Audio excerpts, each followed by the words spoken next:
right, hello everyone. Hello. What's going on, guys? Today we're gonna be doing some deck check, a little bit of math and stuff. I need. Oh wait, I got myself on replay here. Hold on, sorry about that. I need from you guys to tell me in the comments below. Show me your deck. That's right. Show me that good, nice, thick or small deck that you got that I'm gonna take a look at, take a little peek, a little gander, and I'm gonna mathematically optimize it, digest it, and yeah, so just all I need is from you guys is a little friend code. If you got a little friend code, I could check you out and I could jump right in, and I want to start looking at some decks because right now all I got is my own to look at. I want to look at yours. Show me what you got, Raji. You know what I'm saying? Show me your good stuff. All right, so what do we got here? We got a couple people here. How's it going? It just started, so we're getting some people. Just give me your friend code. Put your friend code. Your friend code. And I'll jump right on it. And then yeah. So just put your this actually sounds a little sus if someone comes in at the wrong side. I'm like, show me your deck. I'm gonna jump on it. No, yeah, that's right. Well, let's see. If you don't have Master Duel, I mean, I could look at it maybe in the Discord or something. I've got a lot of stuff. What's my favorite animation in the game? Oh, we're waiting for someone to show me their stuff. What's my favorite animation? Oh man, I think it's got to be Gustav Max when it comes like it's like extends its turret to the heavens. Such a good animation. That it's either that or the band. Totally just coming what I missed or the band Totally Awesome. It's so cool because his tongue like extends to the heavens. Oh my gosh, and I didn't do anything, so there's no action from the server. Let's go back in here. Yeah, so I mean I can show you mine, but I really want you to show me yours. What do you got here? So I've got some interesting stuff in the works. Some things. I've got a Delta Invitations tech, one that I'm really like working on right now. Like this is just in progress.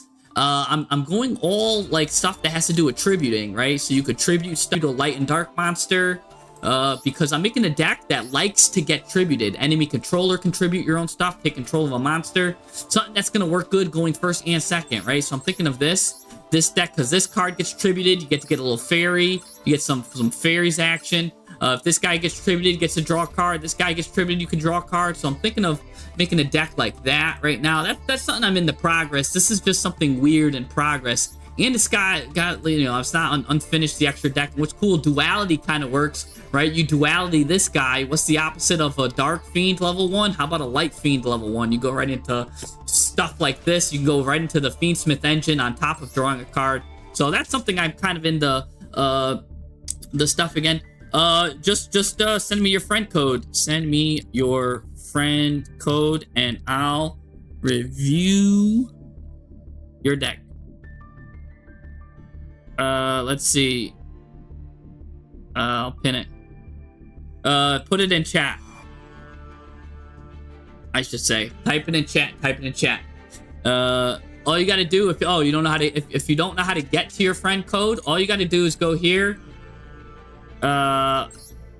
Click on this, or no, I think, how do you find your friend code? I think you just click on here, right? Oh yeah, you just look at this. Yeah, just give me your live ID right there. Find your ID right there. We can go right into some stuff. While we're waiting, I might as well just go into a replay that I got. I've got some really cool replays in here. So while we're waiting for people to submit their decks, I've got some cool replays. Some of them I don't even know what's going on. Maybe I can get rid of some. Some of these were nice and fun. This was a cool festival duel I had.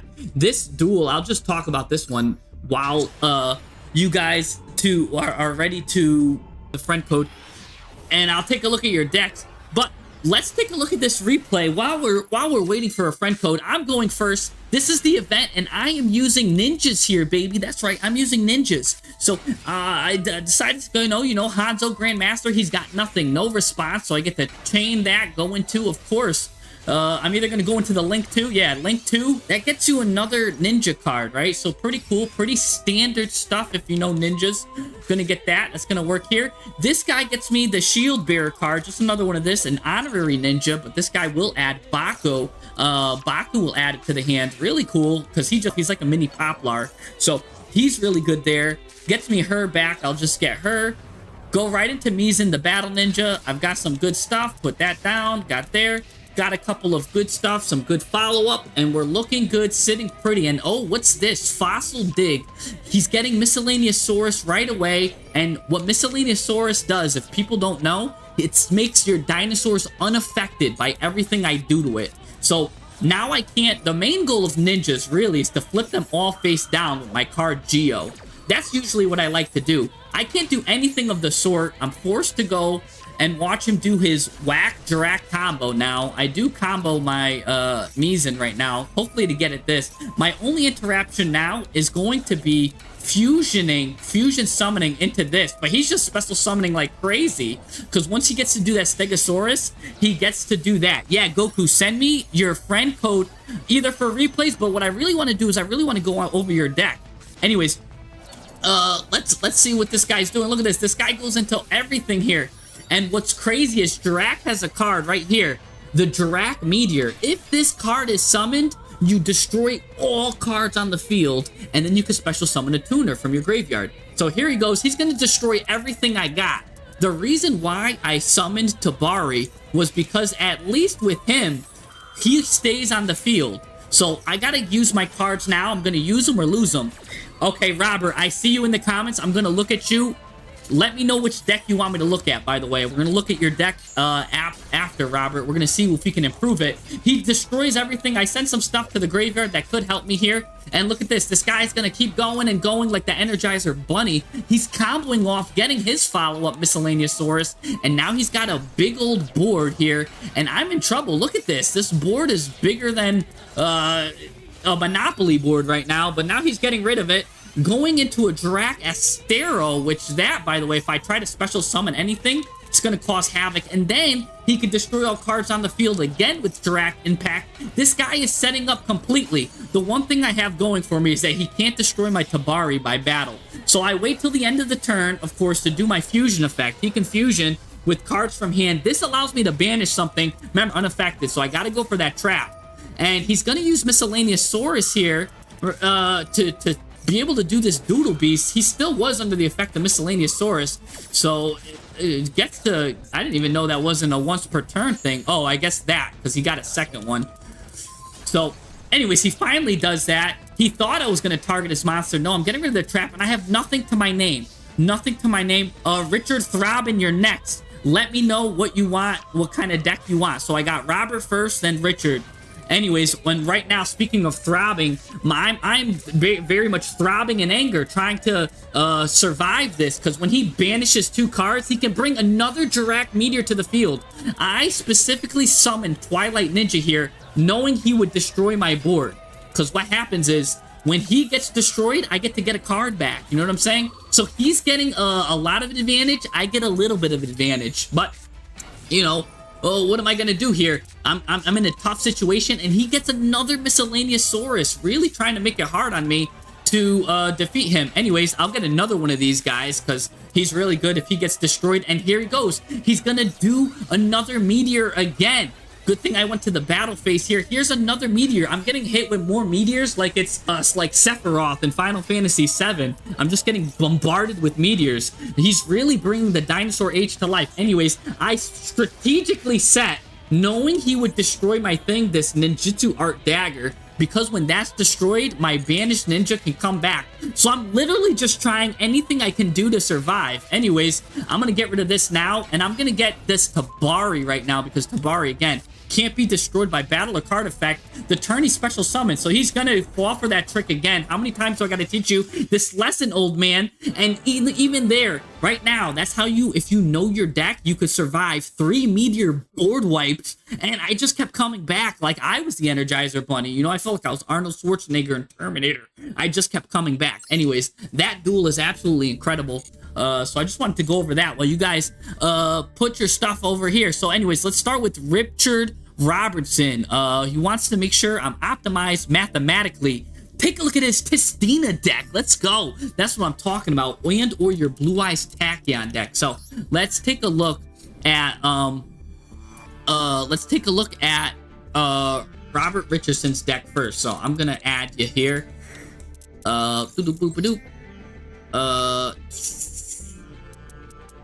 Let's take a look here. I forgot to add friends.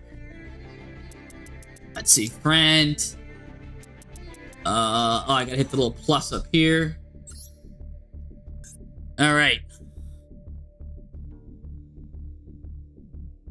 Here we go.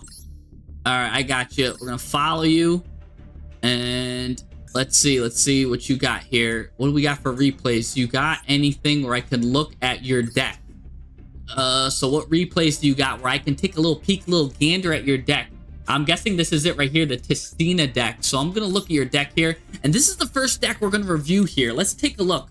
So we've got a nice Tistina deck here. What I love about Tistina is just it's so unique right now.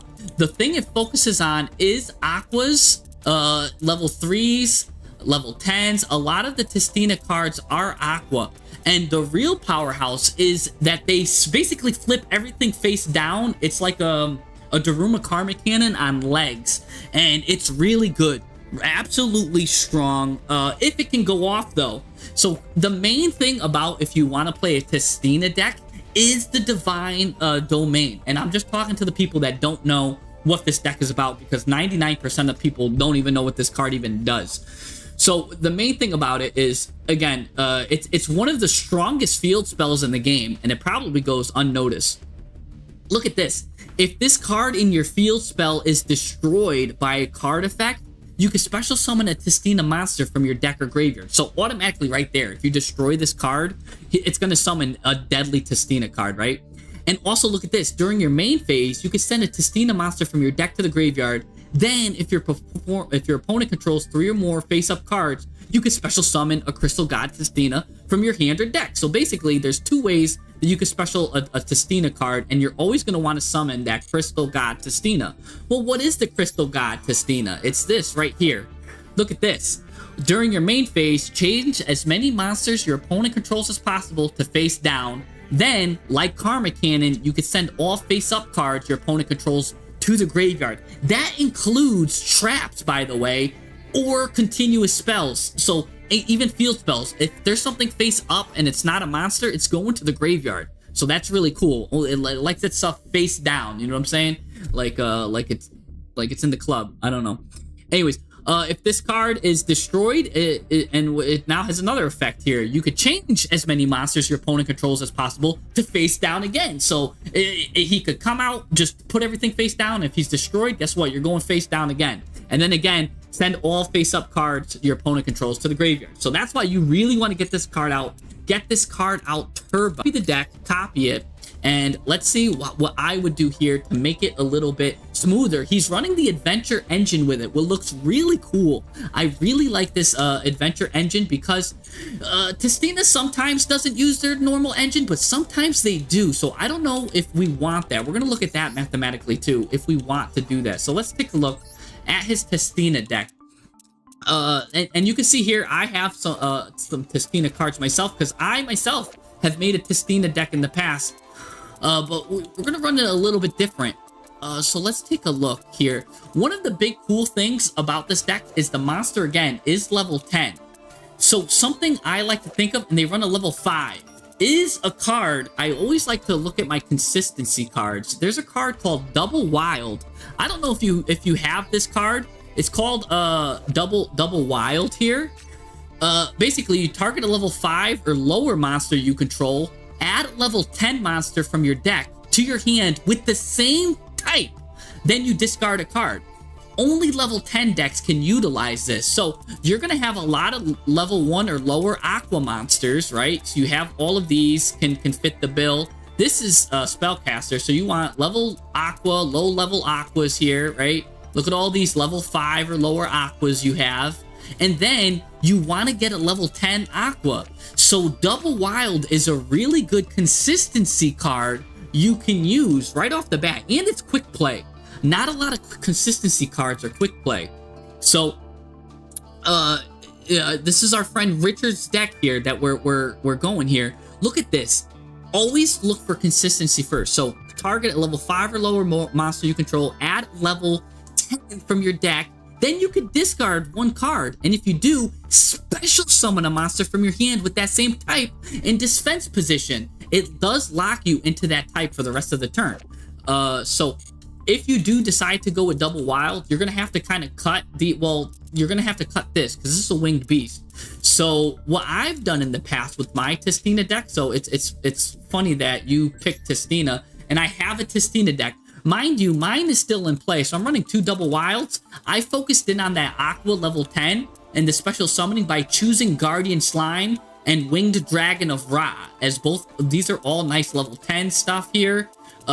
This is searched with True Sun God. Slime can search this, which can search this. So there's a lot of consistencies there I did with that. And again, I'm big on consistency. So I added Pot of Extravagance. You can see here that my extra deck is really just geared to, I only need one of these really and one of these. Everything else is bonus. These are kind of cool level 10s. I gotta take a look at your extra deck again to see what I'm doing. But you can see here, I'm really trying to focus on the consistency to get my low level cards, and these are my starters that can get my field spell, that can get this, and you can see how this kind of goes. I am running also 3 Breath of the Tistinas.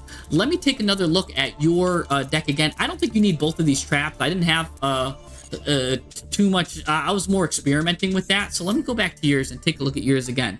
Again, let's see what you got for consistency. I really don't see anything that's adding your starters. Like, you really need your starter field spell to really get things rolling, or you need this return Tistina. And I don't see much that's gonna really get that. Basically, you're saying, hey, if I got it, I got it, you know? And you've got a lot of good board breakers here, but you need the starters to go with it, right? So another thing too, if you don't want to go with this engine, you can always go with the field spell searching engine. The engine that searches field spells the most is the Rainbow Bridge. If you don't know about Rainbow Bridge here, Rainbow Bridge, send this to the graveyard, right? And this allows you to get, you can just, if you sent this to the graveyard, you can banish it. You get to add a Crystal Beast monster, but more importantly, you get a field spell from your deck to your hand. So this deck right here, I think you could use a little bit more consistency options. I would look into either, again, the Double Wild, maybe even the Rainbow Bridge engine. Look into that if you're not familiar with that. Because yeah, and then again, it's confliction. I see some confliction here, because sometimes you might want to normal summon cards, like I mean, not really you do, but there's some times you will want to normal summon and go into something. Your extra deck is very geared towards sending stuff to the graveyard, which I like.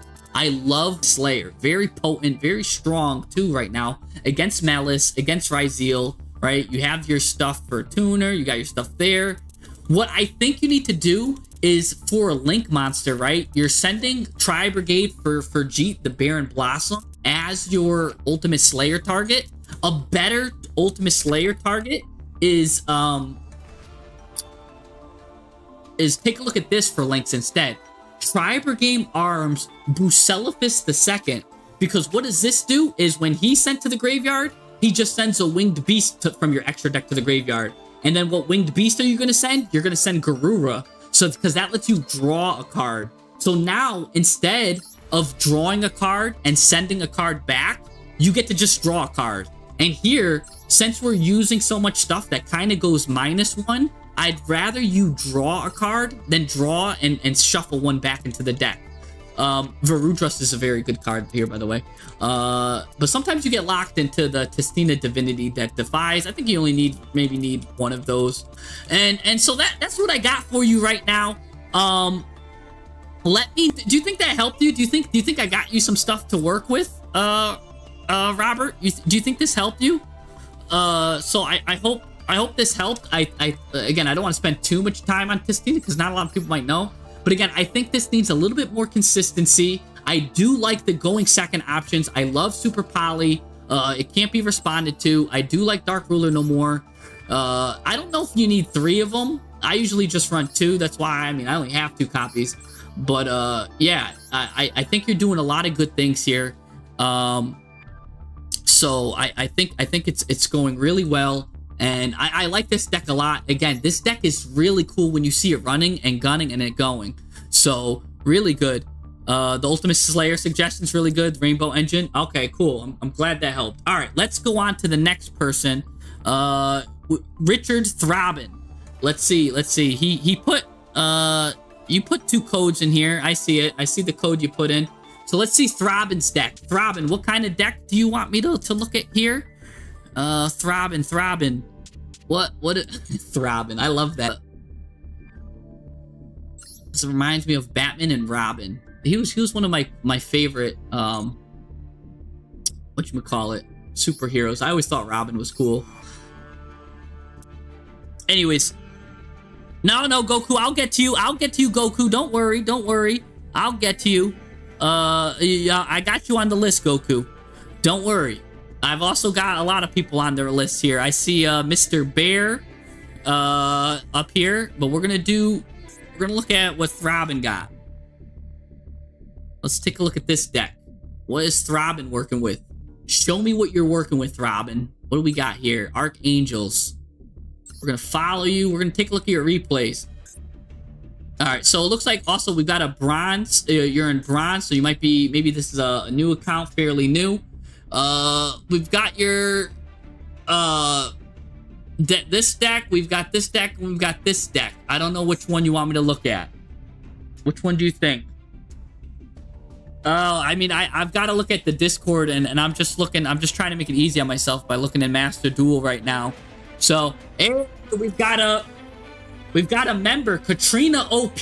You are definitely overpowered for becoming a member. I'm gonna say that. Yo, let's go.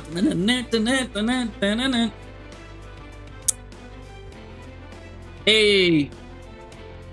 Anyways, Katarina Op became a member. I don't know if can you guys hear the music when someone subscribes? Because I love that theme. Katrina came the Gratitude Guardian. Thank you for that. I hope you guys can hear that. So let's see now. We're gonna take a look at how did I get the 2K bundle? I just bought it with the gems. Not even real money too, the money that they got. Oh, you're Infernoid deck. All right, Infernoid is really cool. The first thing I want to see is I don't even see it. See? Oh, but you're playing a lot of monsters here. You're playing Infernoid Snake Eyes. I actually like that combination. Wow. This is actually a really good deck just from looking at it at the start. So you're in bronze right now, but I'll tell you what, you won't be in bronze for long. Interesting, you're using Fire Recovery. I love this card, and this was one of my tech cards that I was using for a long time. You can only use it once per turn, though, so let's copy this deck and let's look at it. Let's look at it more in depth. Now, the first thing, there's a couple of things actually that I wanna look at with this deck. I'm so happy you're using Fire Recovery. I want to see if my I had a Snake Eyes deck, old deck. I haven't used it in forever. Probably I deleted it because it was Snake Eyes old, but that's not it. It had Fire Recovery. Let me delete this one so I don't get confused. Fire Recovery is a great way to recover, and because you have a lot of fire, basically everything is fire here. It goes really well. Goes very, very well. Anyway, so we got I've got all your cards here too, which is really nice. So you're running 2 Ubell stars. Definitely have your wanted. Let's see. Do we got? Oh, you even got a dramatic Snake Eyes. So you'll go into that. Go into that. Go into that. Your Snake Eyes part of it looks great, right? This is interesting here. I've never seen people play this. If you control a fiend, illusion, or spellcaster, and mind you, these are all fiends, so this is an interesting tech you have here. You get to special summon a fiend, illusion, or spellcaster from your hand. Nice. Or you can fusion summon one of your fusion monsters. Oh, that's actually a really nice tech. So you know what? I'm gonna say that's good. That's good. Void Breach. Okay. This is your big guy here. Nice. A lot of this looks really good. You know, I really don't have stuff, but I do have stuff, right? So let's look at maybe more consistency. This is the big guy here. Normally, when I see Infernoid decks, I see this card called Reasoning played, right? Because what it does is a lot of your guys can't be normal or special summoned. So Reasoning sends a lot of them to the graveyard if you activate Reasoning. and it goes to the graveyard, starts milling. The problem is with your deck, if it stops on a Snake Eye monster, it's gonna summon it. But here's what's good about that. You don't care, because Snake Eyes is powerful. I don't think you'd mind if your Poplar or Snake Eye Ash got special summoned, right? So reasonings of, or if your Ubell Star, the Black Witch, got special summoned, because you're running really strong summons. The only card you might not want to see summoned is your 1 Ash Blossom and Joyous Spring, and probably this Ubell Star. Those are probably your only 2 whiffs. But it's going to send so much stuff to the graveyard, you're going to get a lot of advantage if you use a card like Reasoning. Also, since you have a lot of level 1s and a lot of monsters, I would definitely recommend 1 for 1. Now, the problem with it is, when I type in 1 for 1, for some reason, it doesn't pop up right away. Right here.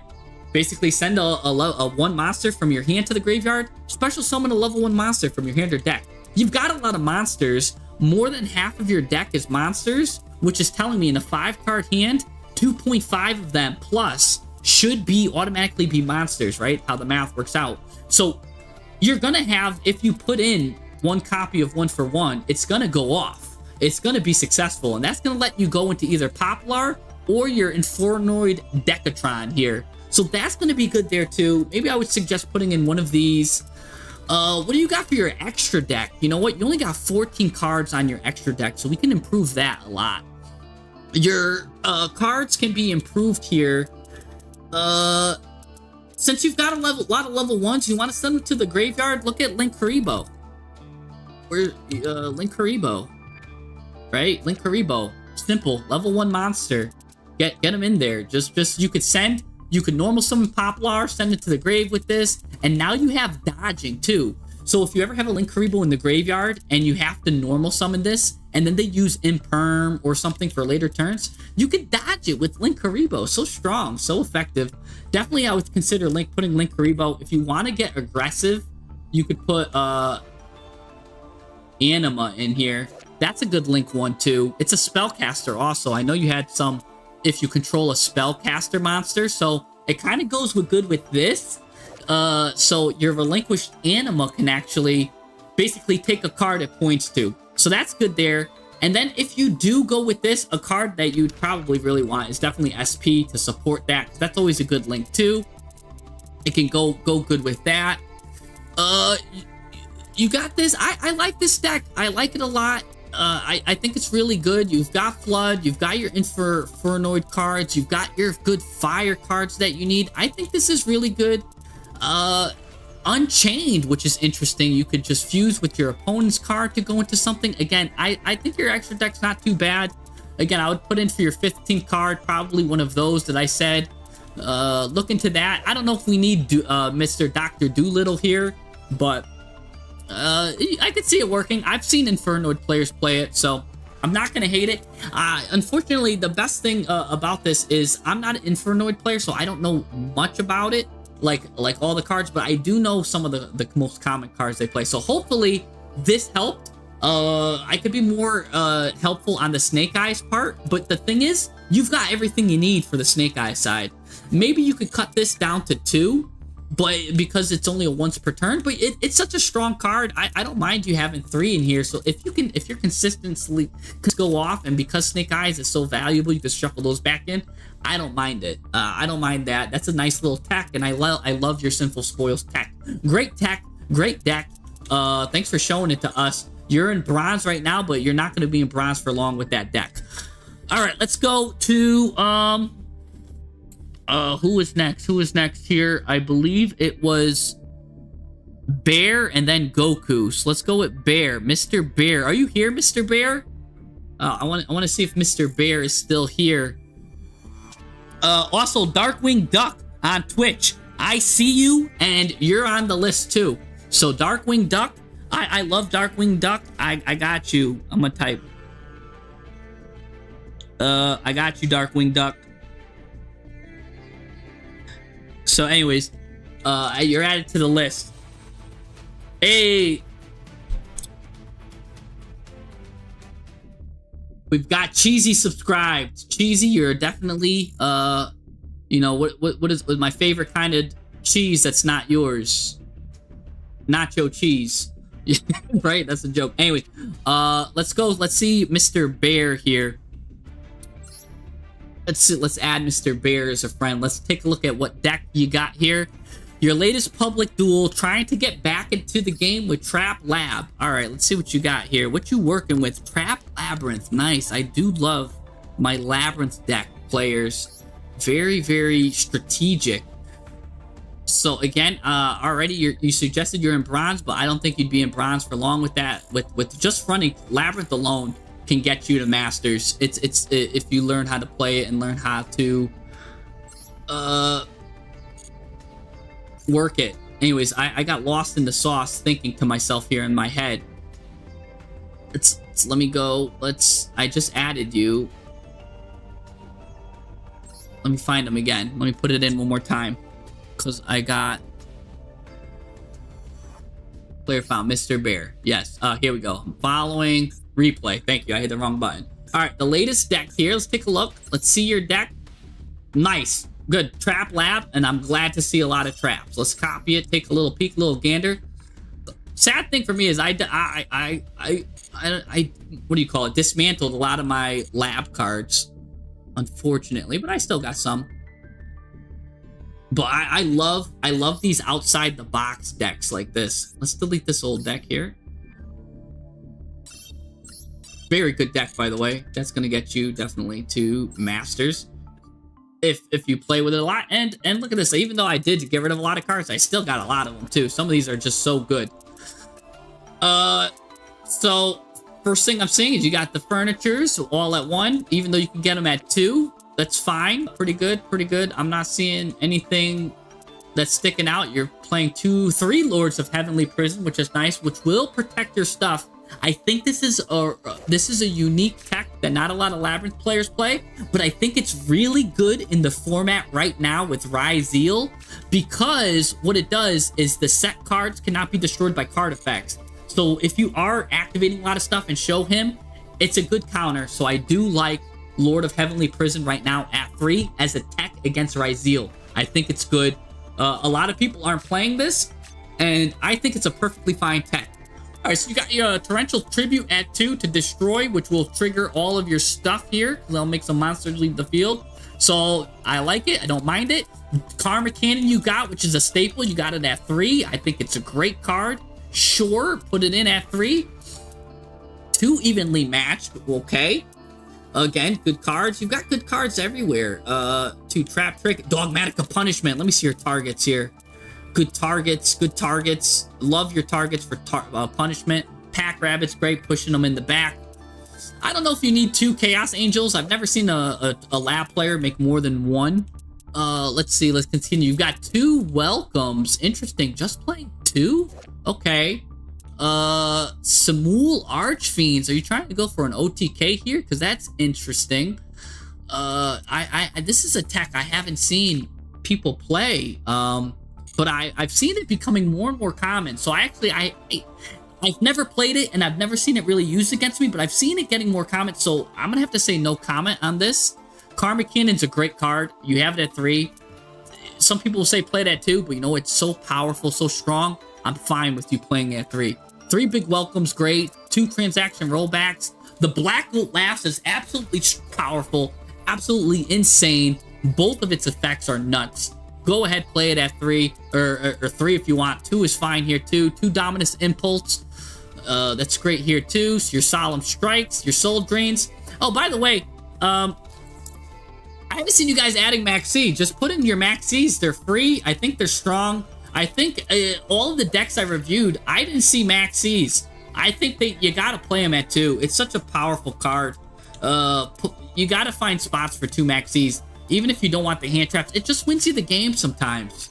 Unfortunately, I gotta say it, and I don't like hand traps, but you know, play your Maxis, especially if you're playing a lot of some of these decks want it to go second. Like this deck might struggle a bit to go second, but if you got a card like Maxi, it will help you like 22% of the time. Just do it in the draw phase, especially if you got some good stuff. You got 3 Solemn Strikes here. I don't know if you need all 3, and it's a counterattack, a trap, so it's unsearchable by your engine. You really want it for some reason. It's great going first, don't get me wrong, but do we need 3?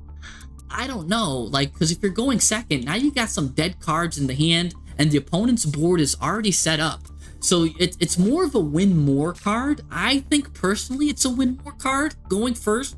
It really gives you a really high win chance, but you could already do that with your deck anyways. I don't think you need this. I think you could find some better replacements. Just switch these two at Maxi right here.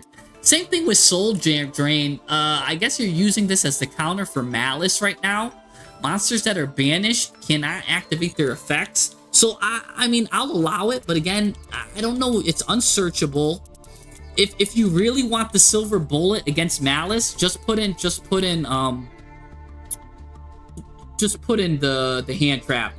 Lancia. Thank you. I was having just put in Lancia. If you really want an option to stop them, just put in Lancia, then you get the setup, and they play on your terms. You know what I'm saying? Don't play on their terms. So, like, this is hoping that you win the coin flip. You want to make sure that you have plays where if you lose the coin flip, because your deck is very strong going first. You don't need to add more going first stuff when your deck is already a powerhouse going first. You've got your Lord of Heavenly Prisons at 3, which I think is great.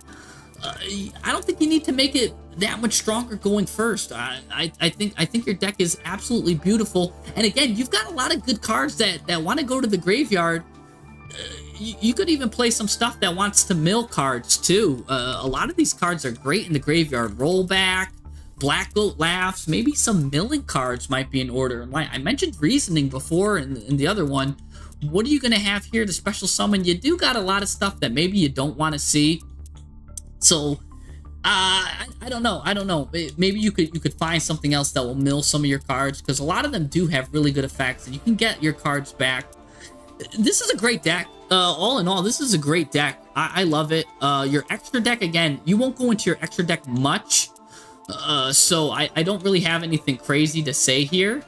Because you don't go into your extra deck that much, if you do want to play more cards, besides the only cards that you do go into your extra deck is the Dogmatic of Punishment. If you want to play a card like Pot of Extravagance here to banish 3 random face downs, you're good. Since you're not playing Ultimate Slayer, you don't need to be so specific on what gets thrown away. Just play Pot of Extravagance, put some more of these to like play maybe more of these or something if you got them. This is only an SR, you can play more of them, so if you're really scared it gets milled. But that's another way to just get more cards. And since you're not drawing any other way, I do think Pot of Extravagance is good for you. If you do want to play your Labs at 3, you can even play Pot of Desires at 3 too, because you're running a lot of things at 3. So I do think you want to like really stack on your advantage. You're a control deck. Make yourself get advantage. Give yourself advantage card-wise, because the more cards you have, the more power you get. And that's what I think about your deck. I think it's a great deck, by the way, Bear. Very, very good. So, anyways, I was yapping a lot, and I am not caught up on the chat. Where are we here? I get lost in the sauce. So, we're having a lot of time here. So I do know I wanted to get I got my boy Darkwing Duck. Are you still here, Darkwing Duck? Let me know if you're still here, because I will review your deck next on Twitch. The Darkwing Duck. Darkwing Duck. I'll see if Darkwing Duck says anything. Yes, Darkwing Duck is here. So we're gonna look at Darkwing Ducks here. What Darkwing Duck wants to look at the P.U.N.K deck. All right. By the way, this deck was in bronze, but this deck will easily get you to Masters. Like I got the Masters 1 with this Voiceless Voice deck. If you can get the Masters with Voiceless Voice, definitely you can get the Masters with Labrynth. No problem. Easy. Squeezy lemon peasy. Let's go. Let's look for my friend. I love Darkwing Duck. The show had such a good chorus. It was like Darkwing Duck, Darkwing Duck. That was so catchy. You know what I'm saying? Anyways, Darkwing Duck. Let's give him a little follow here. Oh, here we go. We got a Master 1 player looking for help. Doesn't need my help. Definitely got into, probably got some good stuff. But you know what? Sometimes what's crazy is I'm in Master Ones. I see things that bronze players put in their deck, and I'm like, that's absolutely genius. It doesn't matter. You can always improve your deck no matter where you get it from. I'm telling you, I've gotten ideas that sparked from bronze players that were absolutely insane, and I run it in my deck. So let's see what this player, he needs no help from me. He's gotten to master just fine, but we're gonna see if we can make it better. We're gonna heavily scrutinize it even more. He said his P.U.N.K deck here, so here we go. I see his P.U.N.K deck here. Check my P.U.N.K Ubell deck. Let's see if this is the P.U.N.K Ubell deck. This is just P.U.N.K.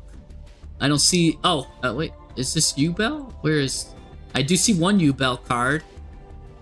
I don't think this is it. Let's see. Let's start at the top. Maybe this is the P.U.N.K Ubell deck. No, this is just a hodgepodge of stuff. Where is your P.U.N.K Ubell deck, sir? Oh, right here. Looks like Ubell. Let's see. Ubell and P.U.N.K right here. All right, so we're gonna copy this. Oh, wait. Ooh, this looks nice. And see, look at this. All of his decks look like it was just slop. But see, he's got that Masters 1 brain. I'm telling you, sometimes with the decks that look sloppy are the decks that happy. You know what I'm saying? These decks are the best decks to look at. Now, look at this. This is my kind of guy. I've got all your cards, too. See, look, great minds think alike. I just don't have the third copy of Emergency Teleport because, you know what, I run to that too for whatever reason. And you got some, alright, you've got a lot of stuff going on. Let's see first if we can decipher what you're trying to do with it, right? So what's really good about P.U.N.K, and do you even have the new P.U.N.K card here? Yes, you do. Nice, alright. What's really good about P.U.N.K is they're basically a consistency engine, and they're used to bait hand traps. So I'm sure if you've got P.U.N.K, you do that first, and then you start doing the Ubell stuff second. But anyways, let's take a look at what we got here. So we've got Samsora Lotus is for people that don't know the combo, you normal summon that, you go into Spirit of Ubell, you set this card right here, Nightmare Pain, and you're running them all at once. You're living dangerously, you're towing the line, but people that run everything at either 1 or 2 is really nice too, because you're guaranteeing yourself a lot of unique hands. Notice what he's doing something good here, and I gotta give credit where credit is due. He's not playing that many play sets at all. Play sets, for those of you that don't know, is when you run 3 of a card. Look at him. He's running 3, just 1, 2, 3, 4 play sets. That's it. I always say don't run more than 7. I love this. Oh wait, 1, 2, 3, 4, 5 play sets. I'm sorry, but these aren't once per turn, so that doesn't count as a play set actually. So he's running 4 play sets. He's going to be very consistent. This is really good. And he just is, so his favorite hand trap is Ash Blossom. Again, I would just say, where's your Max E? That's the first thing. But you know what? I'm not gonna hate, because let's see what he's going for here. You know what I'm saying? So Gale Dogra is a really good card if you got some good extra deck cards. So you get to send a monster from your extra deck to the graveyard at the cost of 3,000 life points. So it is a very heavy cost. What are we sending here? We're probably definitely going to send Herald of the Arclight to get us a Serarvis the Ancient Ascended. This is probably his normal summon. He'll probably get it with Sprite Elf. He's going to probably mill it in some way. Special summon it to send Herald of the Arclight. And there's some other stuff he's probably sending too, which I'm not seeing right now, right away. But he's definitely going to send Herald of the Arclight to grab Serarvis the Ancient Ascended, which is basically Imperm protection, Veiler protection, all his targeting protection. So he's going to try to do something with that there. We've got his P.U.N.K engine here. You know, Xiamen's the starter, so he's got 3 of these to special summon Xiamen. These also summon Xiamen. By the way, one simple card I will say that I always add if you're going to run this engine, because let's say you already got Xiamen and you know your opponent doesn't have anything, and you got Emergency Teleport, like, what are you going to do with it? I love to add Ghost Ogre. Just 1 copy of this. It's a Psychic, it's level 3. And you might be like, well, what am I going to do with it on the field? Remember, this is the only one of the Ghost Sisters that can activate when it's on the field. when it's face up on the field. So one of the things I would do is add one of these, take one of these out. I mean, I know if you don't like Maxi, then fine. I could see you're playing. Oh, if you don't like Maxi, where is your Maxi? You have the anti-Maxi engine, but if you're gonna play Crossout, you might as well put in at least one copy of Maxi. You know what I'm saying? Just make your Crossout live against it. You know what I'm saying? That's just you got Crossout. Play Maxi to get rid of that, because what if you have Ash, right? Pretend this Ash right now was you know, if they have a Mulch Army, you could stop it with Ash, and then they Maxi you. You could stop it with Crossout. You know what I'm saying? So now you get 2 ways to stop Maxi. Anyways, so that's interesting. I would kind of do that, but yeah, definitely put in Ghost Ogre. I think that's a really good. It's a Psychic level 3, so you can special summon it with this.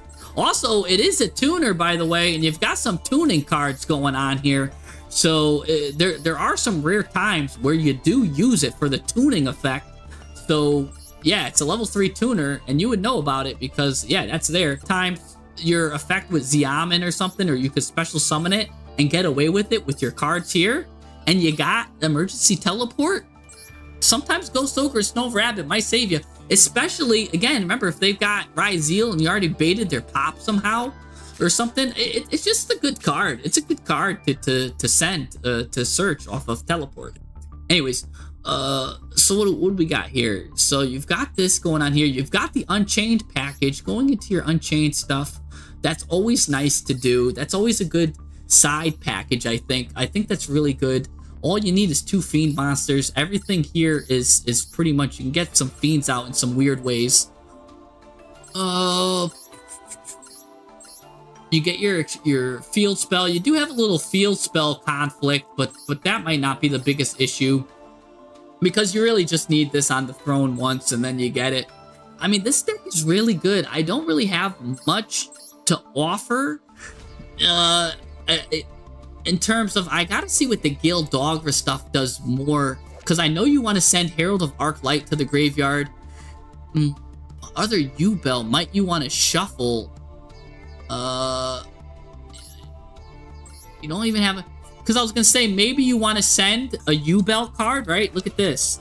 Here's something cute. Like, let's say you only get one of these in the graveyard, and you want to send a Ubell card, just the name, because you want the name Ubell in the graveyard. That could turn on your Phantom of Ubell, because it just, you got to shuffle them back into the deck, right? Can this be used as fusion material? Yes, it can, I believe.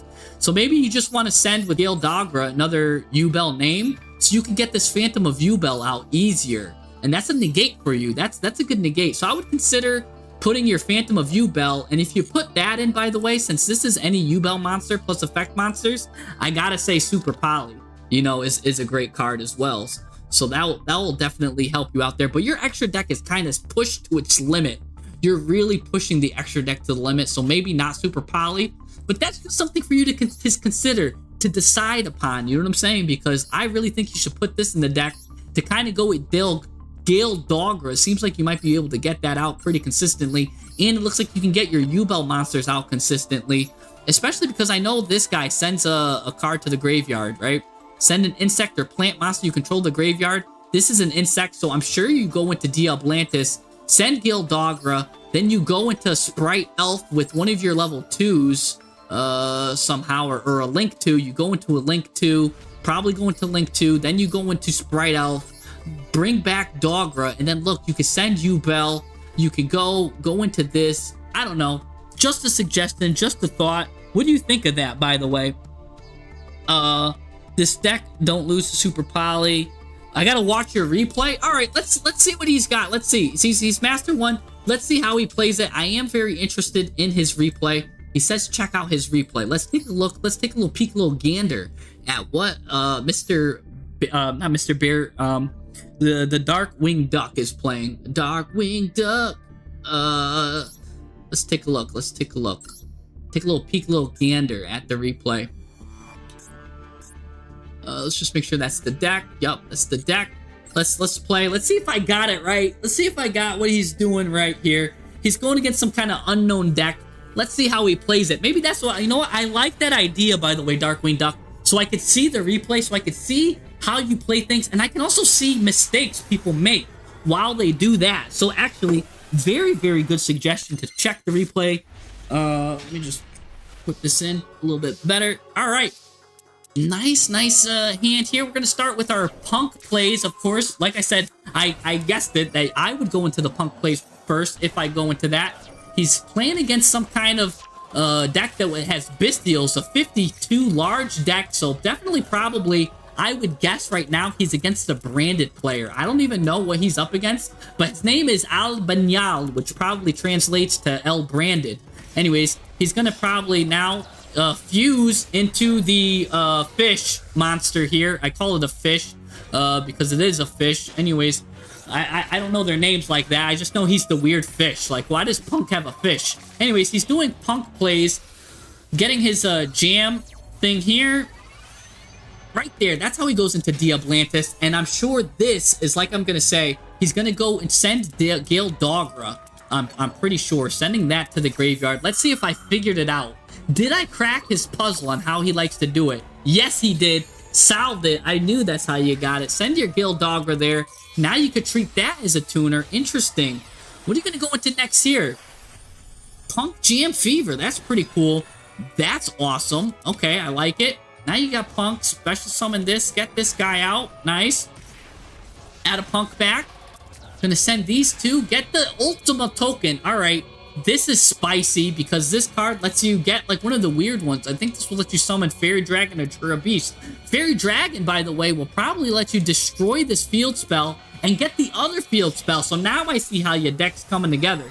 Makes a lot of sense. Anyways, Materiactor. I did not expect this guy coming out, though. I was actually wondering what this guy did. Get you this thing here. Just basically gives you a nice little negate to add on top of stuff. So here you go. Gonna send that. Yup, that's where you're gonna get your Fairy Dragon. Pop that.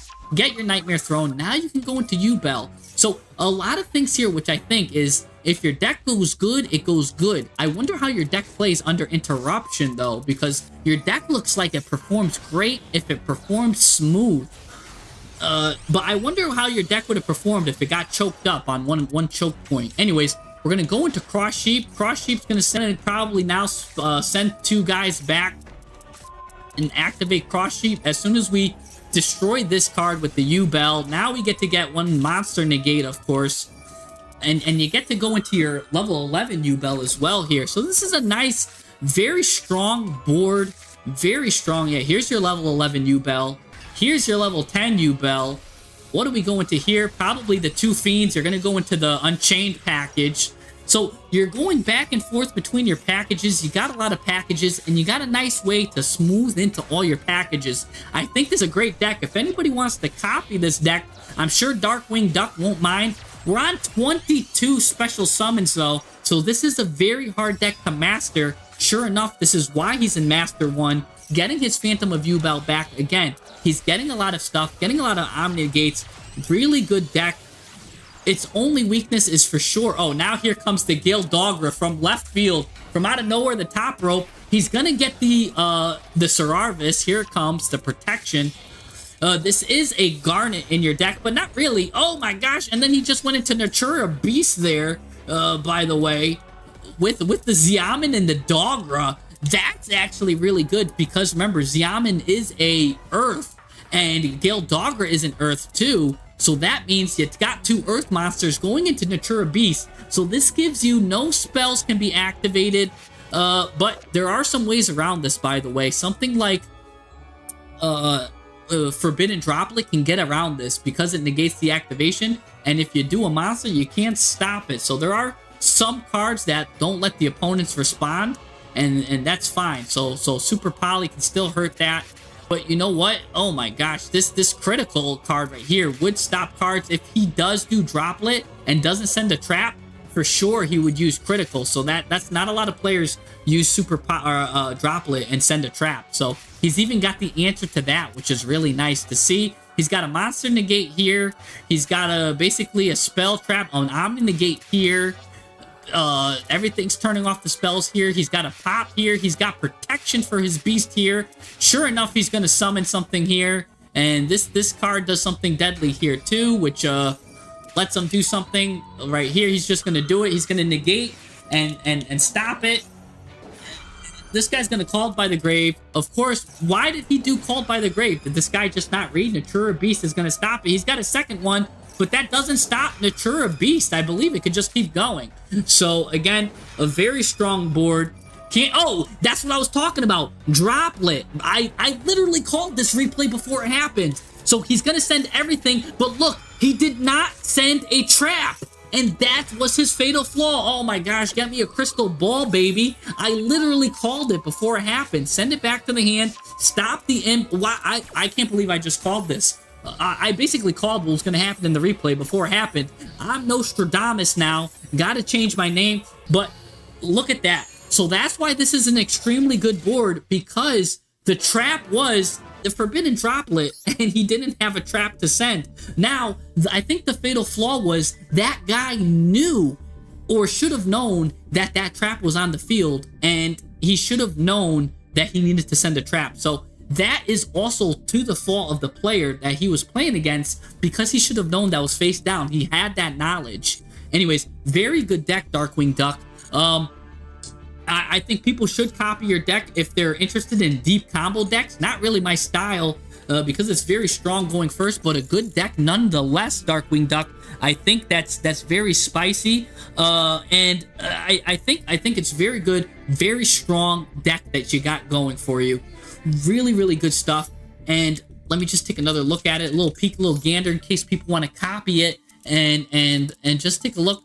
But again, I do think this is Go First Turbo. I think this deck might struggle playing going second a little bit, because then you might get there's a couple of garnets you might not have, like you don't really want. You do got a couple of options to go second, you know what I'm saying? But I do think this deck has a very heavy win ratio if it goes first uninterrupted, and a little bit like lower, like maybe hovers around the 50% win mark if it goes second.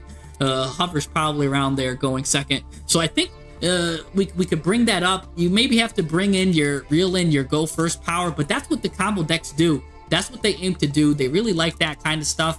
Again, not for me, but you know what? I like different stuff. I like to drink chocolate milk for dinner. Not everyone's taste is that. I've got a lot of people in the Discord that love the style of play, and this is absolutely beautiful. A beautiful deck.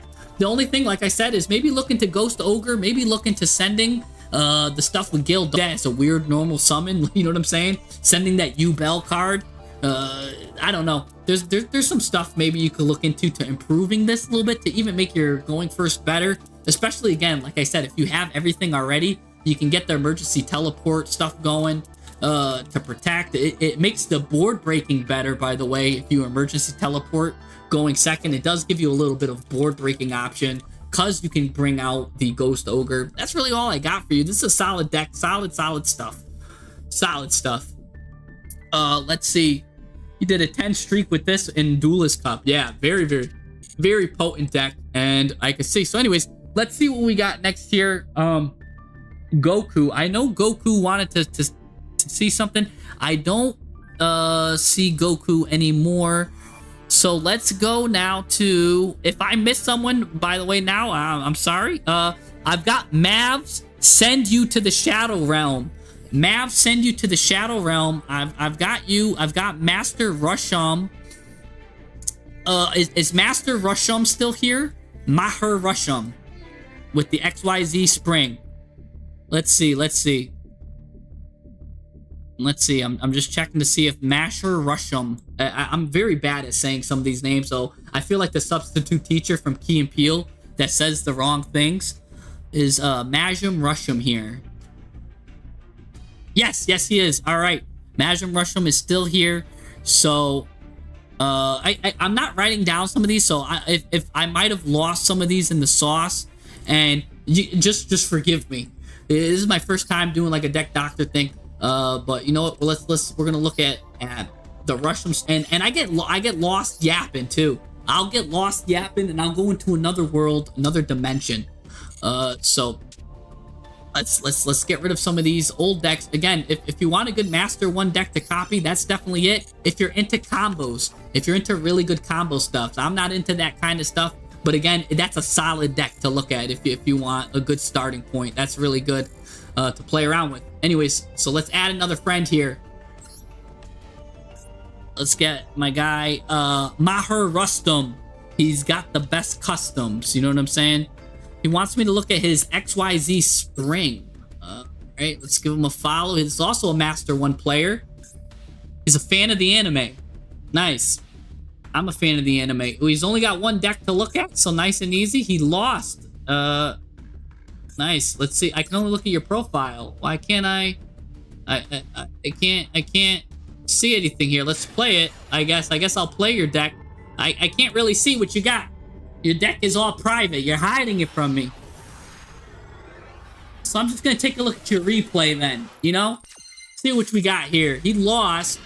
Oh, he's playing Evil Saurus. Oh, Springans, of course. Springans is a great deck. Oh, he gives up immediately because he was against Malice. And it looks like maybe he does got some consistency stuff. Because as soon as he saw Malice, he wasn't ready for it. He was just like, you know what? I've seen enough, he said. I don't want to see anything else. So he is a true duelist and he does want to relax. So here's what's cool. He got to Master 1 relaxing. You know what? If he sees something he doesn't want to play against and he doesn't want to watch it, he's just going to resign and he's letting you know, guess what? You're still going to get to Master 1 anyways. So anyways, that's funny. Let's do Blue Core, who's got the voiceless voice Fiendsmith. I love this. I'm a big voiceless voice fan, so definitely I can go hard on this one. Voiceless voice Fiendsmith. Are you here, Blue Core? Let's see if Blue Core is still here. Blue Core, are you here? Let's see, Blue Core. Blue Core, show me what you got. Are you here? I want to take a look at your deck. This is a 60 card deck. Oh my gosh. Blue Core, are you here? I did not see Blue Core talking, so I'm just going to quickly go over his deck, just in case he watches this replay. I'm not going to go so in-depth. The first thing I see is this is a Fiendsmith, Voiceless Voice, but I don't see the connector here. The connector is going to be, let's copy this real quick so I can show you what to do with this. Oh, and he's playing Vrash. There's a lot of stuff I want to talk about this deck. Only because this Voiceless Voice, and I'm like a Voiceless Voice master, I'm going to talk about this, even if he's not here. I just want to talk about it real quick. Because there's one thing, a lot of people play Bestial with Voiceless Voice. I'm a pure enthusiast, by the way. But if you're going to overlap them, I heavily want you to play Pilgrim Reaper, right? Pilgrim Reaper. Where is it? This card. With your 2 level 6, go into this, right? Because sometimes the Fiendsmith and the Voiceless Voice, they don't connect. They don't touch. And what you do is you're going to have this guy on the field, and you're going to have... Oh, you don't even have the other Fiendsmith card. So you're going to need to get this... let me get him. You need this guy. Because with 2 level 6s, right? You get the level 6 with this guy and this guy. You go into Pilgrim Reaper. Right? So you'll have this on the field. You'll have this and a level 6. You go into Pilgrim Reaper. So then you'll have a Sequence and a Reaper. Reaper sends 5 to the graveyard. 2 cards you really want in the graveyard is Low or Diviner. Because if Diviner gets milled into the graveyard, now you can go into, and you already have it, Sprite Elf, revive Diviner, send Trias tributes Diviner, and now you can special summon Low, and now you just connected Fiendsmith and Voiceless Voice. If you're not have that, they don't connect, and they can't really overlap. It's really hard to special summon it. Now, there is other ways you can get cards to the graveyard, but Pilgrim Reaper is the best way I know of that you could do that. So, oh, Blue Core is here. Blue Core is here. Great. All right, awesome. So, Blue Core, do you know what I'm saying with the Pilgrim Reaper stuff right now? And why I really like this? Because with Pilgrim Reaper, now we're able to connect our two decks. And thank you, El Loco Elmo. Or no Loco Elmo. Yeah, but you know what? I think you're a crazy guy too. For always supporting me. Thank you. I give you a lot of thank you for a lot of hype you give the stream. Anyways, so Blue Core, I would definitely look into adding Pilgrim Reaper and Featsmith Lacrima, because you're gonna send 5 cards to the graveyard. On top of that, you can get a little peek, a little gander at your opponent's deck. You might be able to mill a low and then just go into prayers anyways, and then low will just special summon herself, which is absolutely disgusting.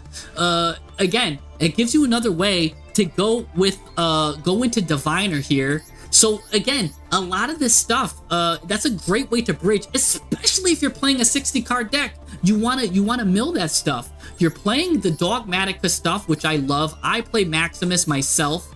Ultimate Slayer, great stuff. You've got all the good Ultimate Slayer targets. Again, one of the Ultimate Slayer targets you're missing though is for links. The best link card, I said it before, I'll say it again, is Tri-Brigade Bucellifus. You send Bucellifus to the graveyard, and then Bucellifus sends Garura, so there's basically a draw 1. But your deck is very tight on extra deck space. Voiceless Voice really shouldn't be that tight, but you're playing the Fiendsmith stuff. I mean, you even got 2 Super Poly targets, but I don't see Super Poly. I know you want to send Diviner, can send Entis, Garura to the graveyard with just Ultimate Slayer. Maybe you want another way to send it. Again, Super Poly then. If you're doing this and you got a 60 card deck, Super Poly looks great. You can also, Super Poly works good with Fiendsmith, by the way. If you just have, you could Super Poly their own stuff. I've Super Polyed a lot of stuff. There's one card that's really good with Super Poly, and that's this. You just get a Fusion or a Link or Fiendsmith. It works really well. Anyways, your extra deck looks fine.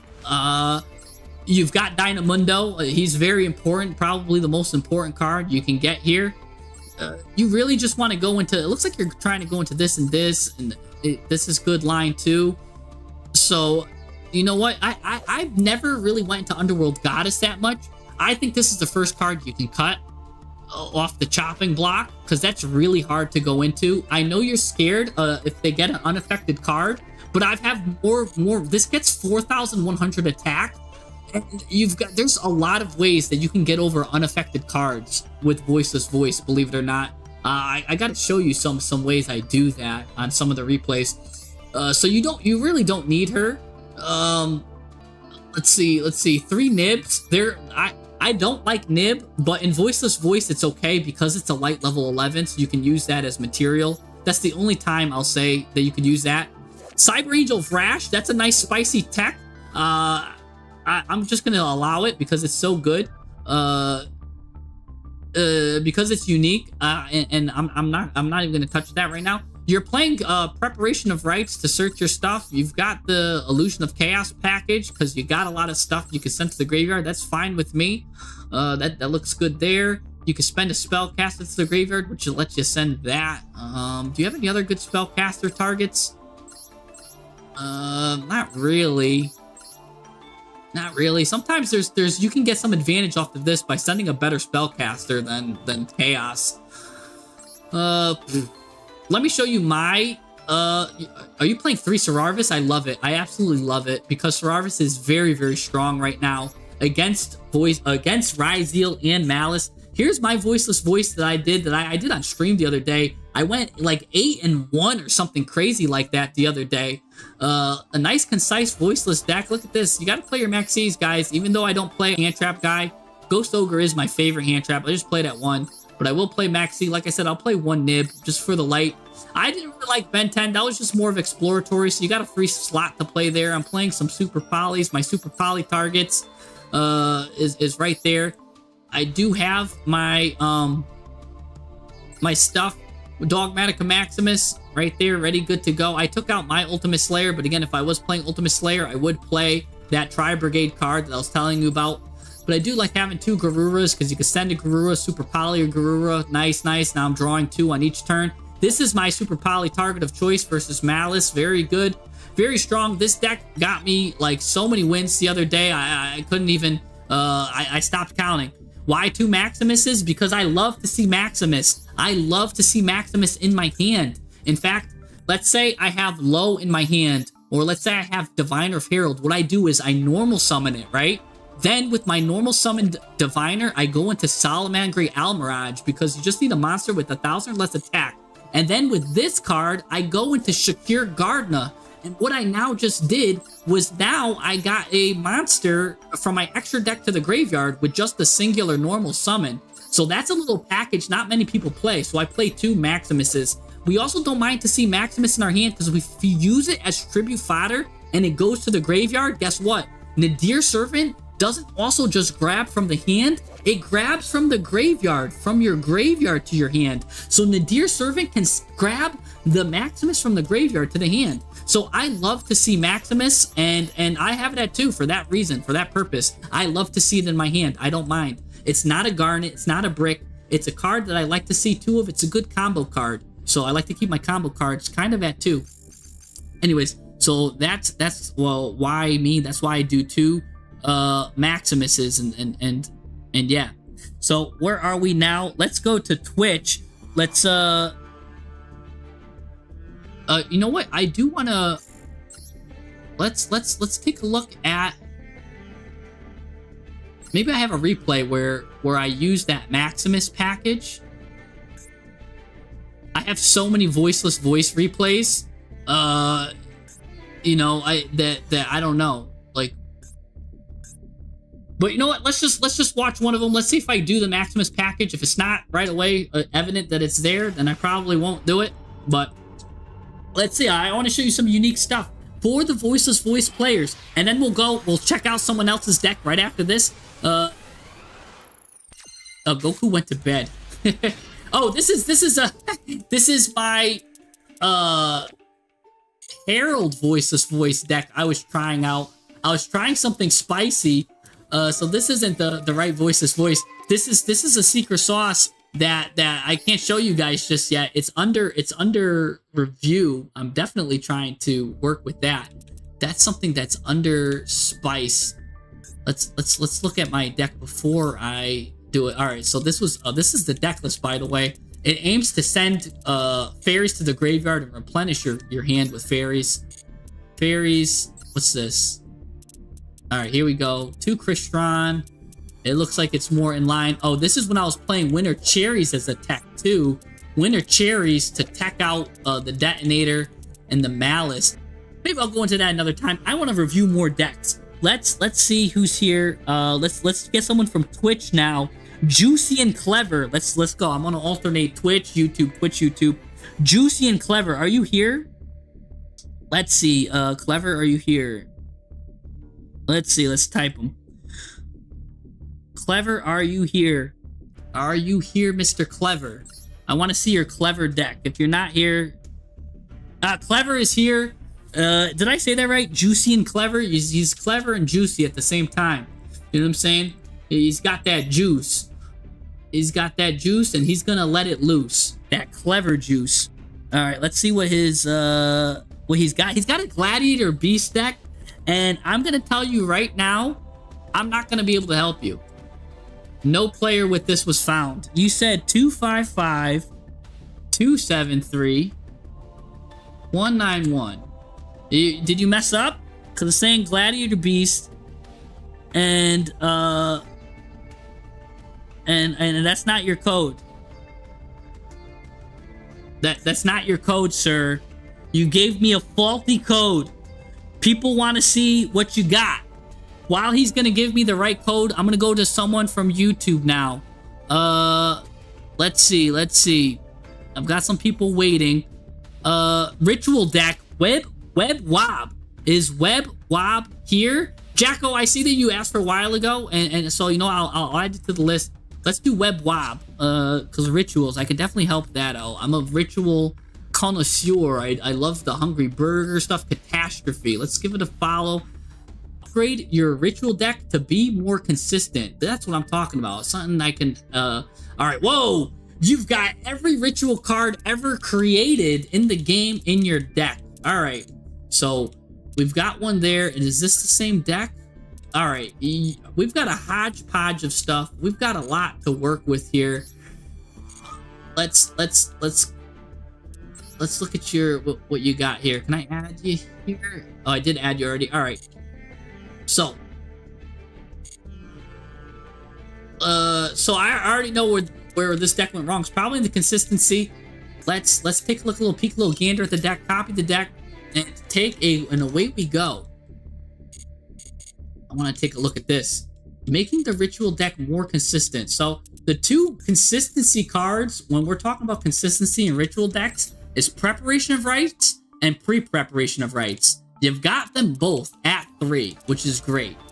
Maximus is also another way to increase your consistency. You got this at 3, you always only need it at 2. I've never, in a ritual deck, never used more than 2 copies of it. Even if I've had Maximus, even if I sent it to the grade with Diviner, because it's a once per turn, I've never seen games go that much where you needed this. So already, you can cut this. The only way you would ever want this at 3 is if you're playing a pot card. That's going to get rid of stuff from the extra deck, right? So if you're playing a Pot of Extravagance, is the only way you would want 3 Heralds of the Arc Light. I did a video on this, by the way.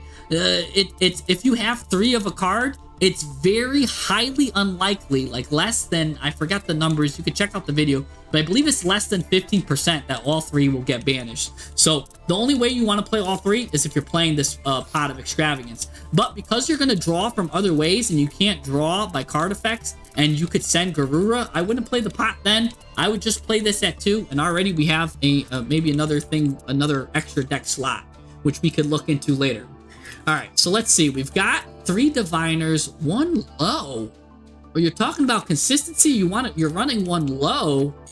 That's not good. You want to run 3 low when your consistency, at least in Voiceless Voice, these are your consistency right here. Your barrier and low. You want that at 3, but you're running a hodgepodge kind of stuff. So let's see what else we got here, right? You've got the going second Dogmatica Matrix. I'll get to that in a second. You're running the Toy Soldier at 3, which is kind of deadly here too, because you're running the Toy Box engine. That's what you're doing. I don't like the Toy Box engine. I dismantled mine. I just never liked it. I thought it wasn't consistent, actually, because you need this, and what that does, it makes these bricks. And then if these are bricks, these are only level 4, so now you can't really, like, summon with it, and it's really clunking up your hand. So let's just get rid of this Toy Box engine altogether. You'll see your deck is already looking more consistent because you don't have that clogging up your deck. And I know you could use it to special summon like a spellcaster or whatever. If you got the thing right, you could probably do something cute with it. I don't like it, especially since you're not playing White Forest, which would probably have the best targets for it. Yeah, don't like it. Your preparation of rites can grab this plus one of the Voiceless Voice. Your preparation of rites, is that all it can get? It can get Dogmatic Cabre with White Knight of Dogmatica, which is that's a great combo there, by the way. White Knight of Dogmatica, I love, absolutely love this card. So strong, so disgusting. Why are we playing this? Max Dragon, just for fun? Just to attack stuff with double damage? We can take that out. And I'll tell you why. You don't need to do double damage when this card just gets 4,100 attack. Why do you need a Blue Eyes card with 4,000? If this does 4,100, this got more attack than Blue Eyes. I mean, do you really just want the penetration that much? I'll tell you what, I've seen good penetration, and the place I seen good penetration was in law school when you pierce the veil to go after a corporate's assets because they were commingling funds. Yeah, that's where some good penetration is. It's in commingling assets, not here. Anyways, if you really wanted to penetrate, look at this card called Stag here. It's a little it's called Pentastag. Just get this guy out, put this guy linked, and now you can make your Skull Guardian penetrate. So if you really want that penetration effect, just add this, and you don't have to play Blue Eyes Ultimate Dragon for the penetration. I know it does double penetration damage, but you know what? Sometimes single penetration damage is better. Anyways, if someone comes into this at the wrong time, they're gonna think I'm talking about something crazy. I'm just talking about dealing direct damage through defensive penetration. Anyways, let's go and let's look at what else we've got here. Chopping this, Necros of Unicorn. Alright, sure, you kind of like that tech. I'll allow it because this has a cool effect. So I do like to see that you like the utility. You're playing the Incantation Chalice Slime. I love this engine because look, I even have a super shiny one. I do like the Incantation engine. I think it's a good engine. If you want to play this engine, I think you're fine to play it. Know that they do like to see the cards, and that's probably why you were playing a lot of ritual cards. But don't forget, these also count as ritual cards. So not only are you going to have all these ritual cards in your hand, but these also double as ritual cards because you can get them. This can double as a ritual card because you could send it. So don't be afraid. Just don't think that you need to have more ritual cards just in case you start with Talamandria. You're already consistent enough and you have more ritual cards than you think because you could search it. I don't think you should ever play 3 talents because searching talents is so annoying. If you want, always play this instead of 3 talents. Play 1 talent and 2 thrust. That means a thrust can always search a talent. You know what I'm saying?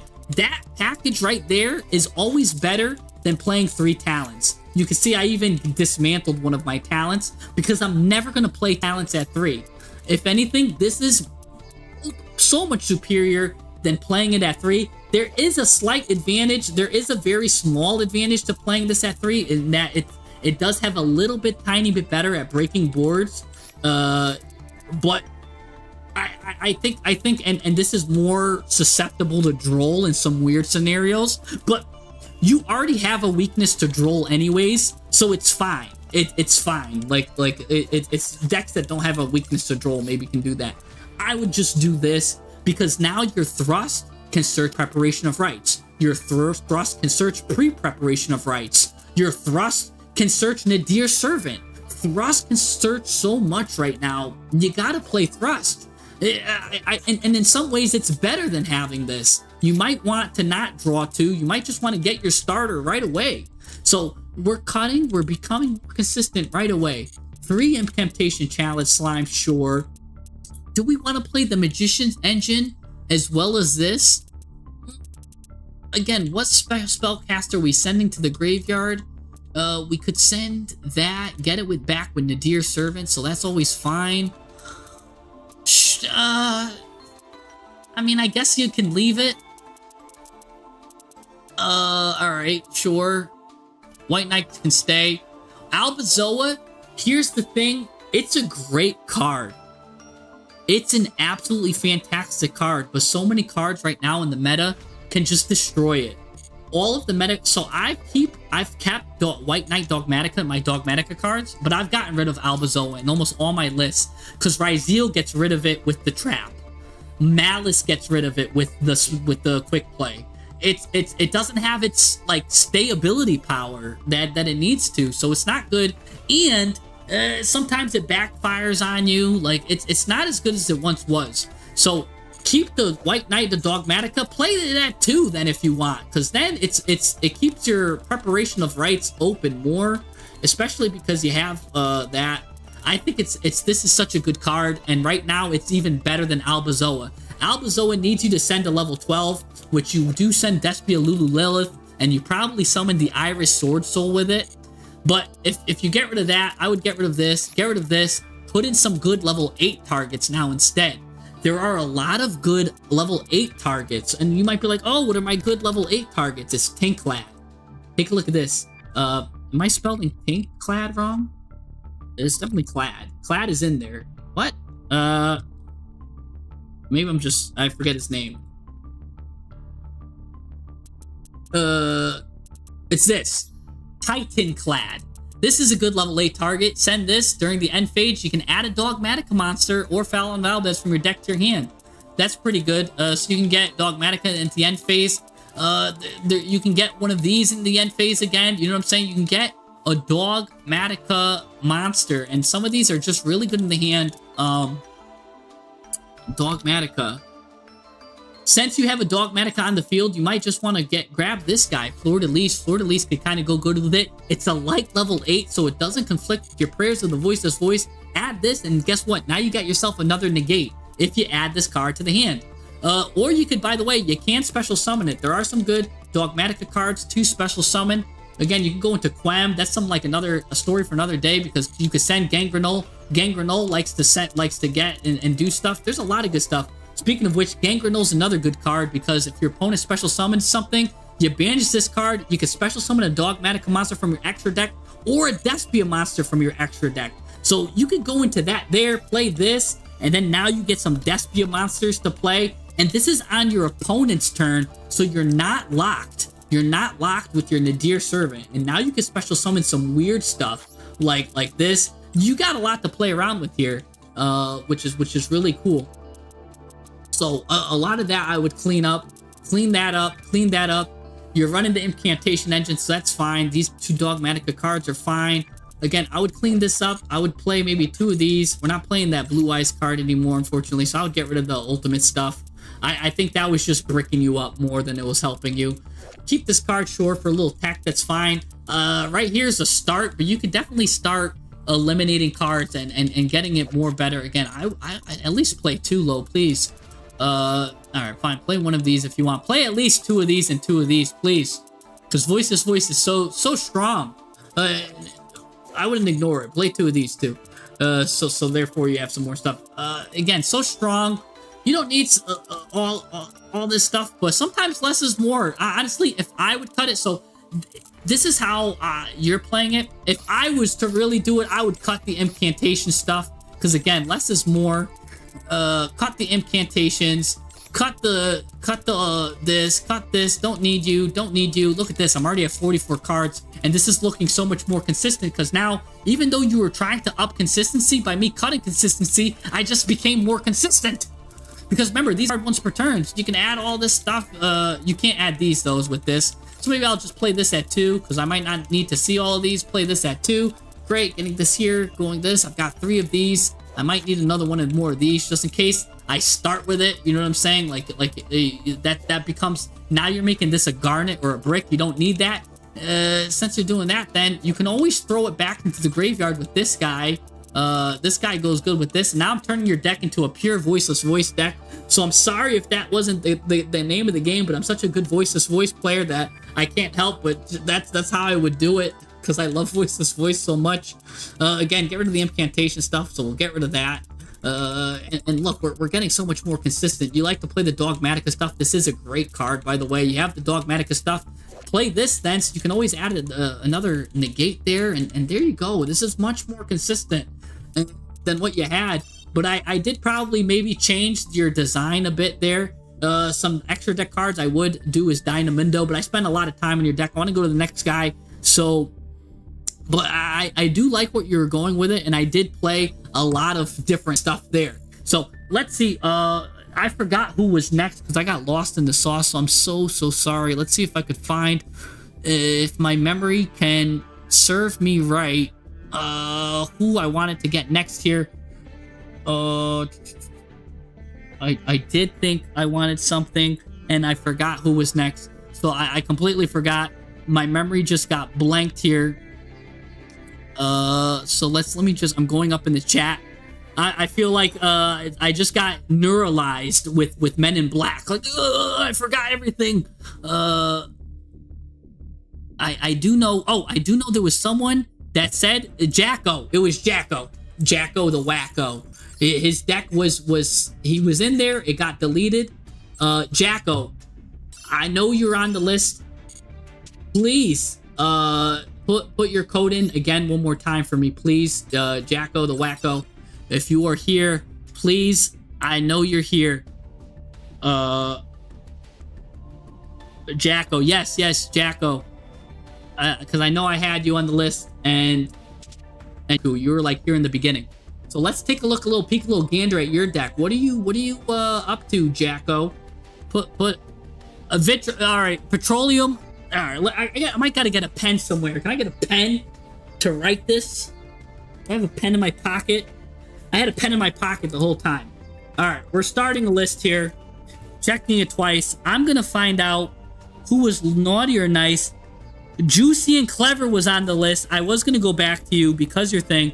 So we're gonna do Jacko, but see the Clever you messed up because you put the, you gotta wait a little bit more now. I'm sorry. You get one shot like Eminem. You only get one shot. Do not miss your chance to blow. You know what I'm saying? Because otherwise I forget about you and you got to go back around the line. So we're gonna do Jacko. Can you put your code back in, please? Because it got lost in all the text and I gotta find it and I'm not gonna be able to find it. Jacko, please. So we'll do Jacko, and then we'll do Petroleum, and then we'll do Clever, and then I'm just gonna take random stuff that I see. It's just gonna be random. So put your thing in there, and guess what? If I pick you, I found you. I'm basically picking out a hat at this point. So, but I'm gonna ask if you're here. If you're not here, I'm just gonna pick someone else. So, Jacko, what's your code? What about you two comments? Do you read them? I'm reading them right now, Medi. Reading them right now. So Jacko, then Petroleum. Jacko, then Petroleum, then Clever. And I'm gonna do I've got Clever's code. I'm gonna write it down now so I don't forget it.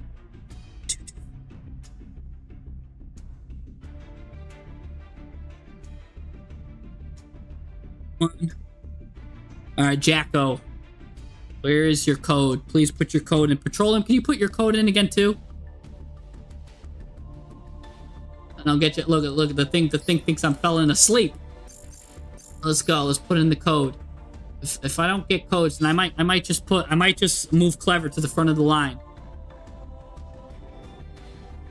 To the front. If I don't have you on the list, just put it. I'm just gonna grab people at random because now we're getting popping. The stream is popping and I'm not stopping. So let's see here. We're gonna move Clever to the front of the live. Clever Juice got his juice, and we're gonna give him a nice little follow here. We're gonna Jacko, I see it. It deletes. I got you. I just wrote it. 026 966 478. Gotcha, Jacko. You're on the list. I'm gonna do you next after Clever now. And then Petroleum is also on the list. I'm waiting for Petroleum's code again. But let's see. Clever was Glad Beast. GB. Here we go. Let's see a deck where you lose. All right. This is a nice, easy, consistent deck. I love it already. I love it when it's like nice and clear and concise. I can see what's going on. First thing I can see is we're playing the nice 3 Terratops, going to Takatom board. So that's already giving you 3 starters because you go into X-Saber Invoker, which can give you a Beast Warrior. So I love the consistency there.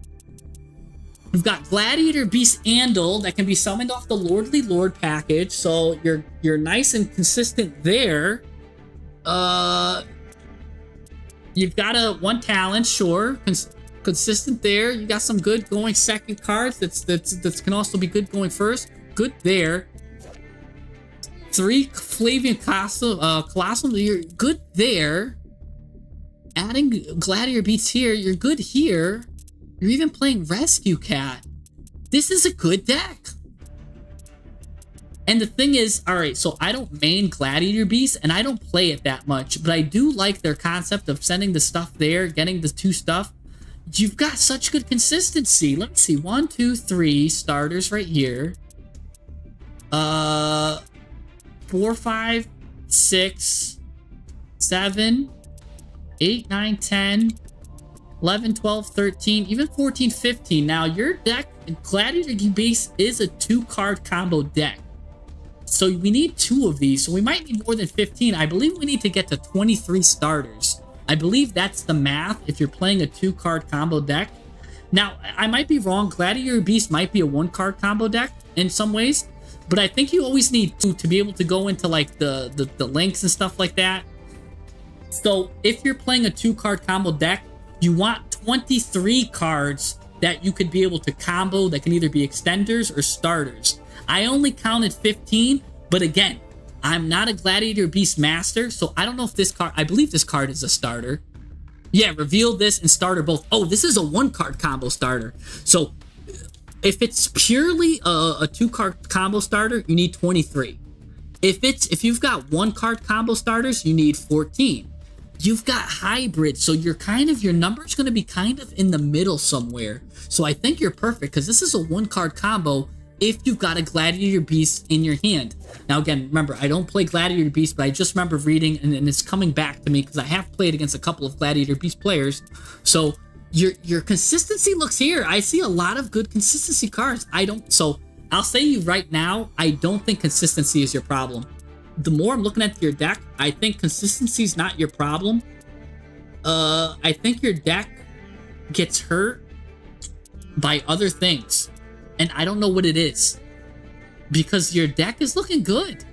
Honestly, your deck's looking good. If I would change something, I would change your effect veiler.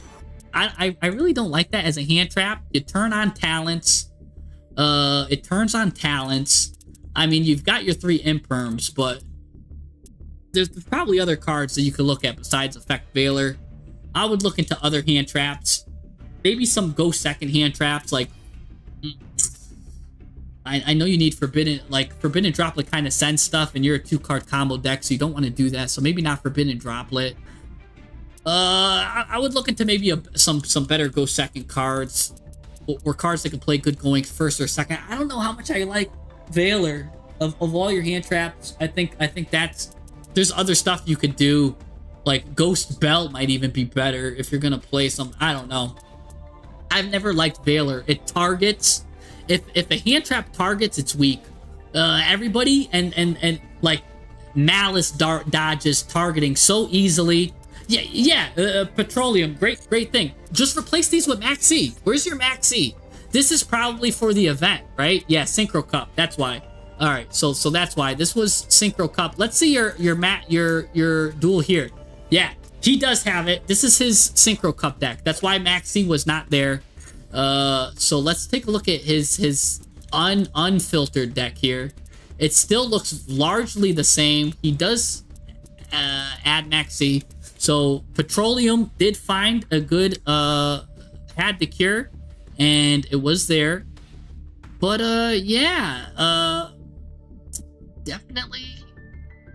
definitely think, yeah, you've got stuff. I think it's a good deck. You're playing Ultimate Slayer. You've got a target for everything. You don't have a synchro target for Ultimate Slayer, by the way. So if you're playing against a synchro deck, like if you're playing against a Blue Eyes deck, I'll just give you a good synchro target, I guess, for your Ultimate Slayer, as I can help you with that at least. Unfortunately, I don't. Gladiator Beast is in such a weird niche that I don't play it, and I'm not. I don't want to like say I can help. I'm just opening up Pearly, but Malong's a really good because when that goes to the graveyard, target a face-up card your opponent controls and return it to the hand. So it gives you 2 interruptions on your Ultimate Slayer if you're looking for a synchro target. Malong is there. Another good card is Pack Bit, or Pack Bit, because if this card goes to the graveyard, you get to discard a card, and then now you get to put one of your opponent's card in the back row as a continuous trap. So Pack Bit, if you like discarding cards, I don't think you do, because you look like you're a 2-card combo deck. So I would go with Malong. But that's all I can really help you. Unfortunately, I am not a Gladiator Beast player. Clever, I think you are clever, and I think you're clever enough to, maybe run with how I talked about, and I think you're good to go. So that's all I got. I can't guide someone to a treasure I don't possess, and I'm not a Gladiator Beast player, and I'm not going to pretend like I know what I'm talking about with Gladiator Beast, especially because it's a nice, intricate deck. I've got to practice it more yourself. You probably know about it more than me, but for now, I'm a Whackjack. But speaking of Whackjack, let's give Jacko a follow here, and let's take a look at what Jacko got for me here. Yeah, I do got some nice Royal cards. If they're good, I keep them, but usually I dismantle a lot of my Royal cards because sometimes they're like whack and I don't need them. But speaking of Royal, oh my gosh, I'm getting flashed by Jack. Jack right here's got everything Royal in the game. Jack needs to go a round of applause. It's people like Jack, honestly, that makes Master Duel a great game because it allows Konami continue being the great game that it is. Jack, I see you are a royal hunter, and for that, a lot of people give hate on the whales or something. I give them credit because it's because of you. This game is a great game that it gets continued support. So you've get nothing. We're talking about royals. You've get nothing but my support, because that's what it's about. It's about that's impressive. Thank you for your support of the game. Anyways, let's take a look at this. I don't think this was the deck you wanted me to look at, though. Is this? Jacko, you're no way you're free to play. Cap. That is cap. I'm putting in cap. Right, that is cap. Okay, if you think he is free to play right now in the chat, if you think this guy is free to play, type a 1 in the chat. If you think he's free to play, put it in a 1. If you think he's capping, put a cap. Put a cap right now in chat. I need to see if you think he's free to play or not. I need to see. Am I going crazy? These are all URs. And these are good URs too. Put a 1 if he's free to play. Put cap if you think he's capping. 1. Oh, people believe it. People believe you. Okay. All right. People believe you. All right. All right. You know what? Still though, I think I've been playing this game since it came out, and I don't have that kind of stuff. But you know what? You do have a lot of these are NNRs. So maybe I got fooled. But you know, I did see some URs here that is nice and royal. So that's really good. You uncraft all your SR, yeah. So that's cool. So that means you're a the qualifiers. I can't look at your deck. You're a Lurilisk player then. So here's what's really good when you play. So I'm very good at Voiceless Voice because I play so much. There's a saying that goes by Bruce Lee, I believe. I fear not the man that practices one punch, or that practice 1,000 punches, but I fear the man that practices one punch 1,000 times. And when you are a dedicated player like this, it really, you're really good. You just see lines that others don't see. So I'm gonna copy your deck, but here's the thing. There's gonna be probably minimal help I can give you, because you're one of those people like Bruce Lee that I'm just gonna glaze you. I'm just you want me to help you? No, you're helping me right now, because when you play this deck that many times, you know the ins and outs of your deck. Anything I say is you probably already know about. So let's take a look here. We've got all the Link 1 Lurilisk here. He's a Lurilisk specialist, so there's no doubt in my mind that he likes to see these, and a Lurilisk is a 2-combo deck.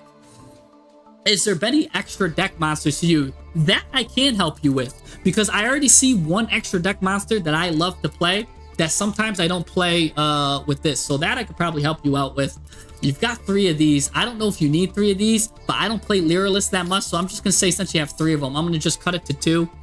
Just know that I'm just cutting it just to cut, that it's not the card I would cut. You know your deck better than me, so you would know which one of these is probably the best to cut.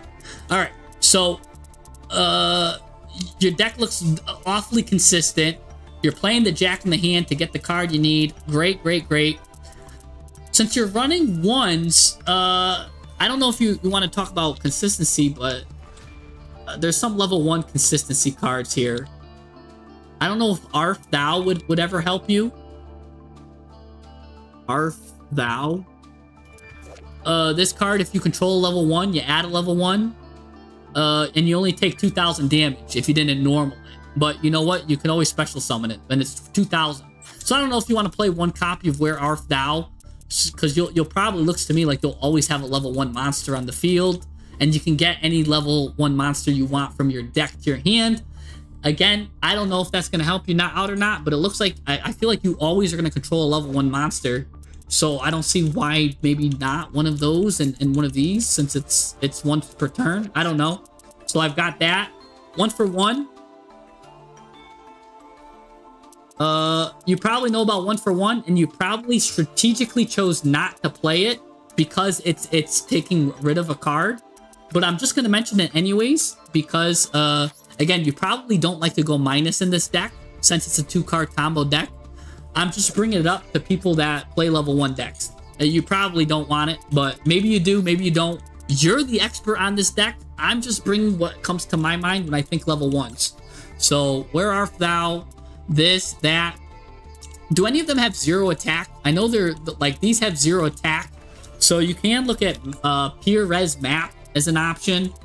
This guy lets you add a 1 monster with 0 attack. And then you can't use its effects. So do you even want to normal summon this guy? If it's special summoned, no. So you probably don't want to play this. So anybody that was listening to me, neuralize it. You probably don't want to play this. He's got Harpy's Feather Storm. And he's got the... I love that combo, by the way. I do like this. I do love this combo. I see it already. It's a great combo. Bird Call is good. Lightning Storm. These are all normal spells. You've got 2 tankies. Yeah, see? You're soaking want 3. I think your consistency is good. That's why you're probably only playing that. Because you probably have enough consistency. I don't think consistency is your problem, and I think you realize that too. So that's why you're doing what you're doing. And I think you're good here. Man.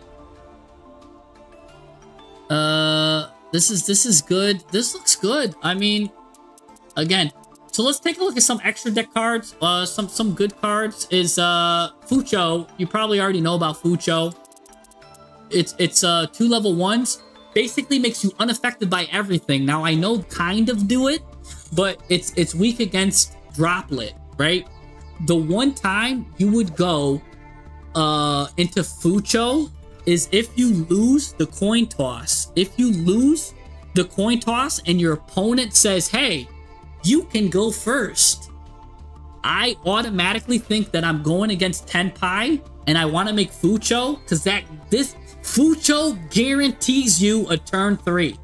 Guarantees you turn 3. With Assembled Nightingale, you could get whatchamacallit, you can get dropleted. So Fucho has 1 use and 1 use only, and that's if you lose the coin toss and your opponent says, guess what, you can go first. That's when I might want to make a Fucho, because it guarantees you a turn 3 because he's unaffected by everything. You could detach and you're guaranteed a turn 3. So if it's Tenpai, you're guaranteed a turn 3. That's a card I think I would add. What do you think about that? What do you think about that suggestion, Jacko? That's the only thing I could think of that could really help you there. There's also some good level 1 XZs here that I could think of off the top of my head. Yeah, good call. You might add Fucho. Okay, good. I mean, you're playing this. I don't see anything else, honestly. It came to my head. Fucho comes to my head, and that's it. Yeah, you can play Mimighoul. That's fine. No. Everything else is good. You could probably play, then maybe go into like Link 2s. I don't know if you get Bird Locked. Do you get Bird Locked? Or do you get level 1 locked or anything? So you might be able to play some decent, you know, since you have Almirage. Like SP Little Knight is always good. Interruption. That's really all I got there. Tri Brigade for G. You've even got Ancient Warriors Oath, which is a great card too. Oh, and you're my boy here. You play the Shirag. Oh yeah, I love it. Love it. I think your deck is great. The only help I can give you is again that Fucho call, which I think you know. I think that's a great deck. If anybody wants to copy that, this guy plays the deck so much. Again, he's the Bruce Lee of Lurilisk, and I think Lurilisk is a really good deck, and it's underrated, underappreciated. If anything, he's going to show me a thing or two. All right, so who is next on the list? So that was Jacko. We did Clever. Petroleum was next, and then we're going random after that. Petroleum, what's your friend code? I lost your friend code, Petroleum. Again, in the deck somewhere. I got to see if I can find Petroleum's thing. Petroleum. What's your friend code?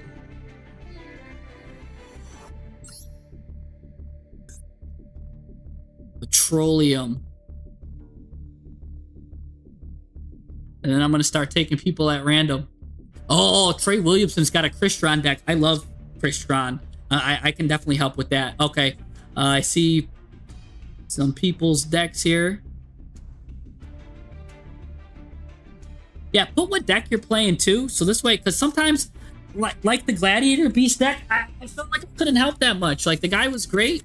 But, you know, if I can't help you, then I did do an Infernoid deck good already, Elmo. If you got another deck, I would love to take a look at it.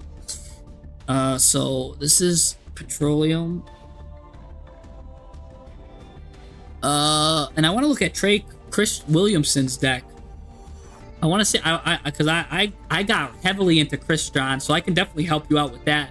Any Crystron player is a fun guy in my opinion, because it's a nice control deck, and that's my specialty. It's got a good grind. I love decks with grind, baby. And if you're grinding, you're playing the mind game. Anyways, let's look at Petroleum here. Broomland, that's his name now. And he's got the Azamina. Should be the second replay. Oh, yes, it's a board-breaking deck. Let's go. Love it already. Love it. Love it. Let's take a look at the replay, shall we? It's a nice ranked duel. Let's see what you got. Let's see what it does. Let's see what Petroleum does, by the way. So, he's playing an Azamina deck. Azamina is a nice, very weird deck. Let's see if he makes any misplays, even though he won.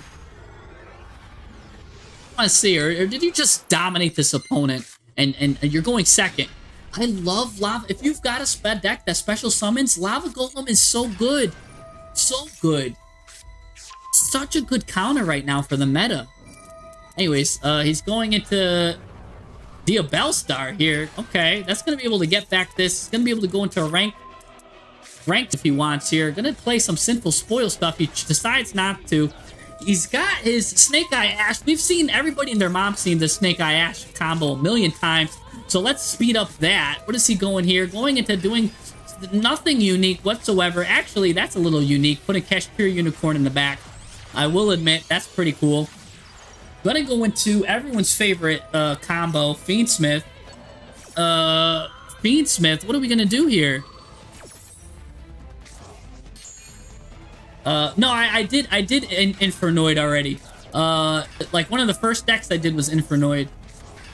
Alright, this guy's doing that. What was that he just summoned? Was that a Plague Spreader? Okay, that's kind of cool. Alright, let me slow it down. He just kind of got me a little bit happy here. He's going into something unique. So that was pretty cool. Agents! Ooh, that's a cool one. Anyways. Going into Fiendsmith. This guy's putting up a good board. Look at this. Desiree. Promethean.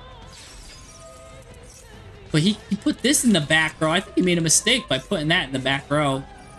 But I mean, alright. Oh, he negates that. Oh, he's about to go into Apo too. Ooh, ooh! He went to Sky Prison!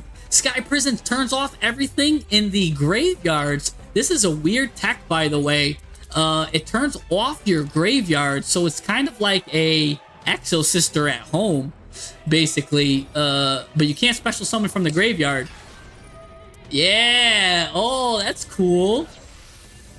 Oh, and then he gets rid of it, going right into Apple, probably. No, he goes into Amphibious Swarm Ship. I don't think you were fire locked there. You could have went into an Apple. Okay, but what does he got? He's got Unicorn. This, that. He's got a lot of interruption here. He's got a lot of interruption. You do have the Lava Golem. Let me take a guess as to what I would get rid of. Probably Desiree and Baron DeFleur. I think I would just do that right away. Let's see if let's see if we have the same thought pattern. Or do you get rid of the fire? No, because Lava Golem is a fire, so that still would turn on. So you don't get rid of Swarm Ship. That would be a mistake. You gotta get rid of Desiree and Baron DeFleur. Yep, look at that. Called that one. And you send the roll back to the graveyard, getting value that way. Sinful Spoils Awakening is the best thing. That's interesting. What an interesting tech card you got there. Because you already got Deception in your hand and you got Hollowed, so you're like, I want to get this. And this, look at what this does. Look at what this player chose here. If your opponent controls 3 or more monsters and you got an illusion that's level 5 or higher, target 3 cards and bring them to the hand. That's such a good card. Such a good card. Oh, we've got some new subscriber here. Slayer is subscribing. You are the Slayer here, the ultimate Slayer. Anyways, let's continue here. Unicorn gonna send. What did he send to the graveyard? Your Typhon? Of all the things that you're about to cook with, that he just saw you set that and he sent your Typhon?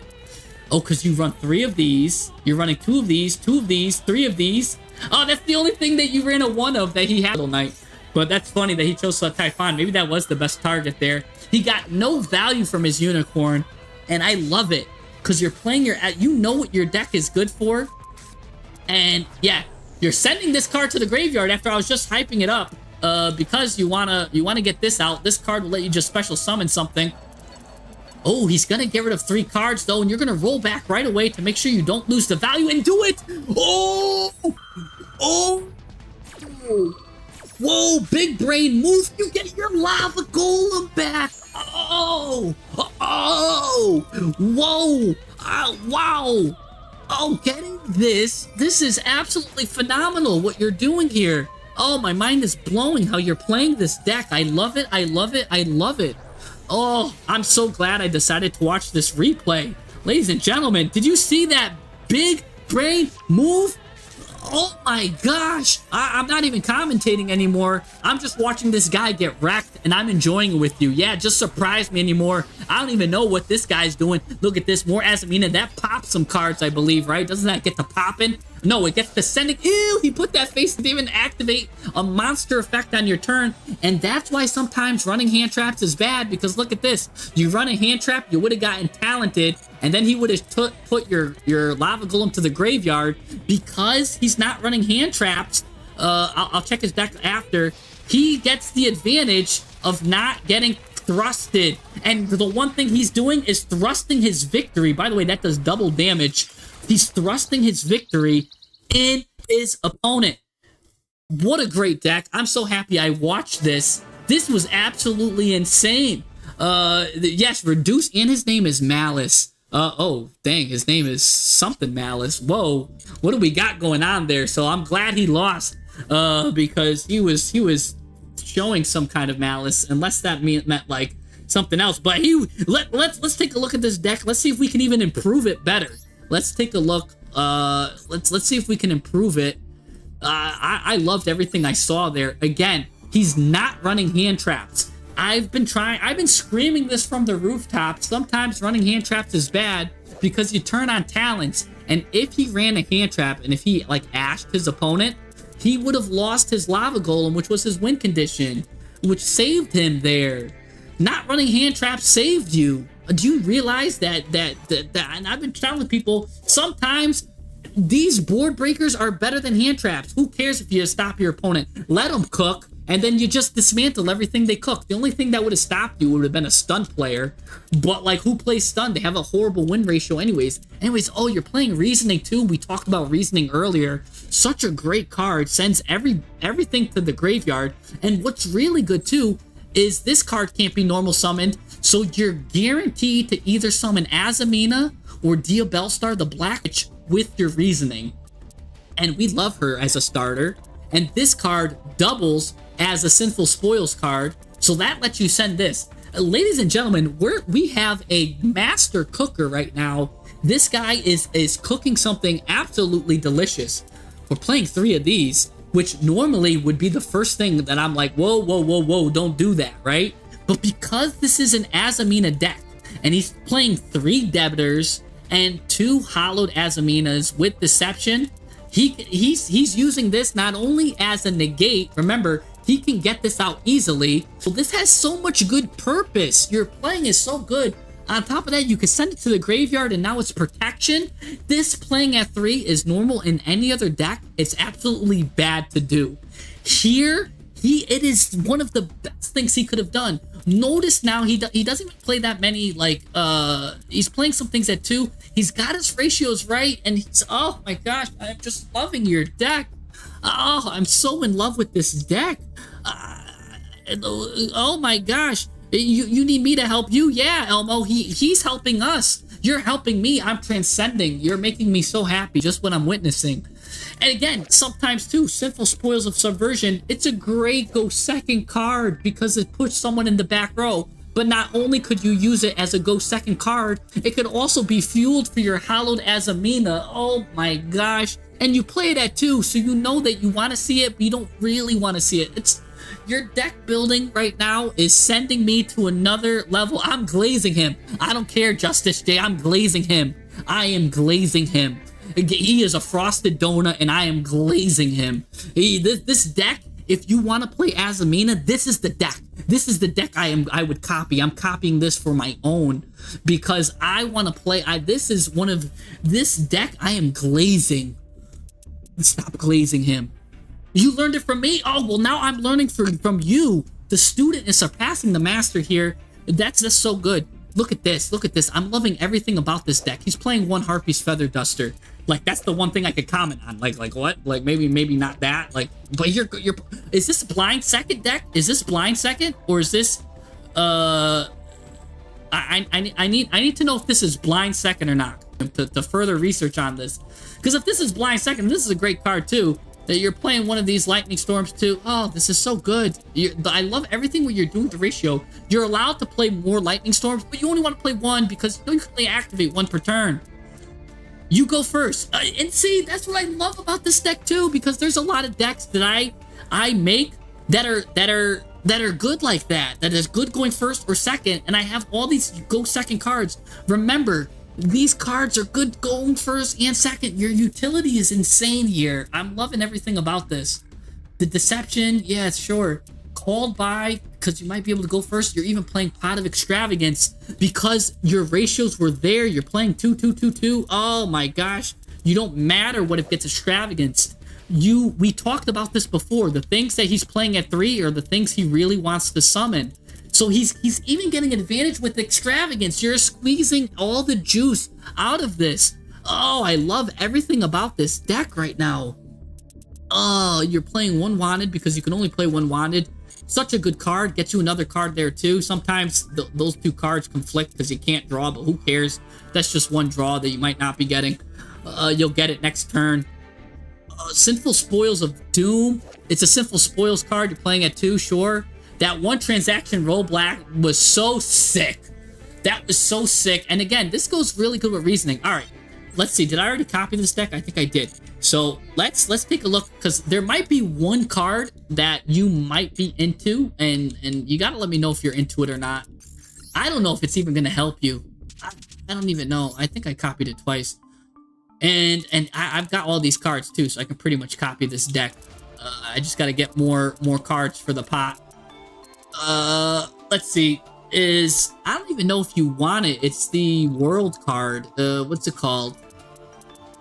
Not Small World. You're consistent enough. It's called something world. Something world. It's kind of like reasoning. It's like it looks like it sends the monster from the graveyard, and it's so good. And I don't even think you need that because you won't even have really that many monsters out. So, something gate, Monster Gate, I believe. Monster Gate or something like that. Oh gosh, should be an SR, but I don't even think you need it because you don't have that many monsters. So don't even worry about it. Don't even worry about Monster Gate. You probably already know about it anyways.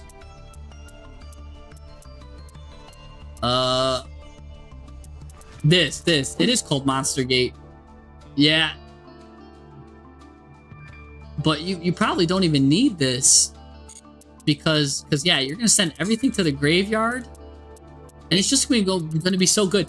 If I would say to make this card, you cut this. Yeah, so you cut it. How about this? A black goat. Have you ever thought about the black goat laughs? Because right now your deck is the goat. Black Goat Laughs goes really well going first. You could set it. And going second, if you milled it or banished it, it still can activate in the graveyard. Neither player, you can declare an effect and neither player activates it. The Black Goat Laughs is a really good card. It's a card I have at 3. For such decks like Reasoning like this, what do you think about consider that as a card? Even if you run like maybe 1 copy of it, because you have a lot of cards that discard too, discarding the Black Goat Laughs gives you interruption, gives you a negate. It's like an imperm. So you could discard it with the Ubell Star, you could discard it with Reasoning, and now you got an imperm that you can use in the graveyard. Yeah, it's worth considering. I definitely think Black Goat can help us here. The White Goat's math. That's Jesse. Yeah, this is awesome. Yeah, so maybe put in 1 Black Goat. I don't know what I would cut though, because you are cooking. Maybe 1 Impulse. I don't know. I don't know. I don't know. This is just me theory crafting, ladies and gentlemen. You up Transaction to 3? No, I think Transaction to 2. Because I do like how he discards his cards. But he wants the Azamina names, and he likes the Sinful Spoil names, so I'm trying not to get rid of those. Because those are really good here.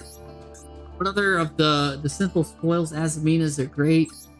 Oh man, this is really good. I mean, this man, I think you got it. I think you've got a good solid deck here. This is solid. This is absolutely solid. Your extra deck is great.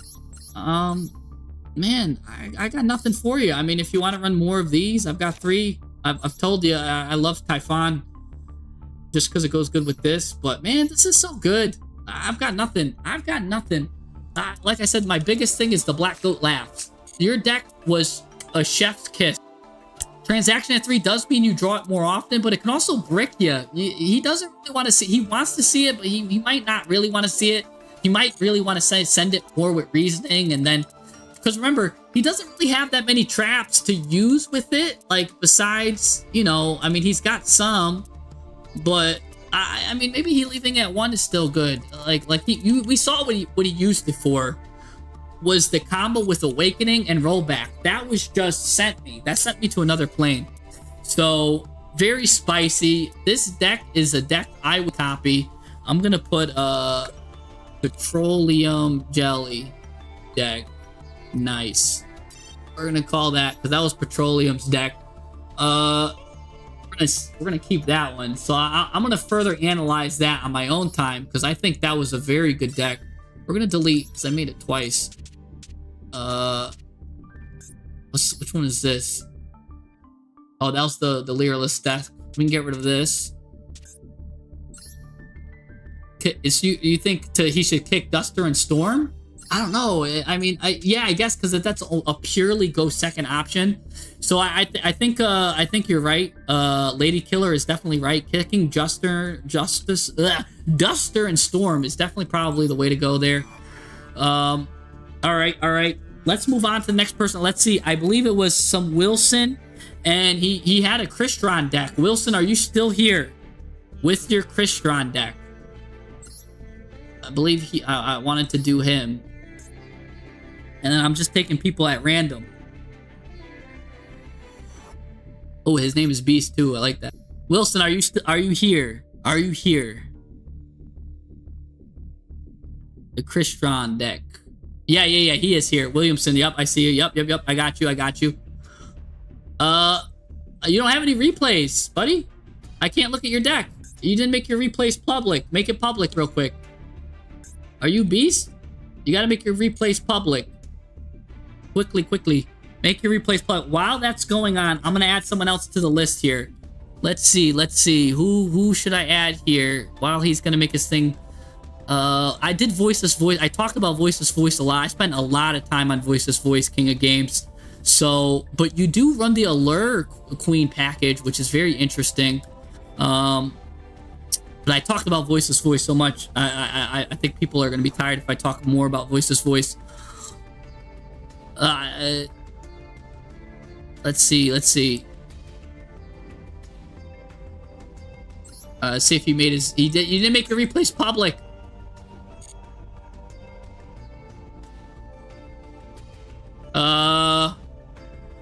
Justice J, you're new. You got a Blue Eyes deck? All right, let's see. While we're waiting, we can just cross this Petroleum out. Petroleum, that was a great deck. Oh wait. Beast is on right now. He might be adding his thing. He might be. He's online. He's online. Let me see Jay with your Blue Eyes deck here.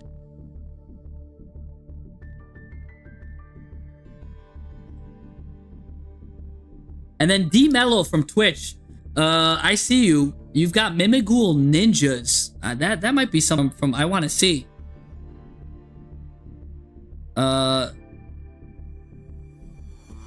So DeMello, if you're still here from Twitch after I do them, I kind of want to look at your deck too.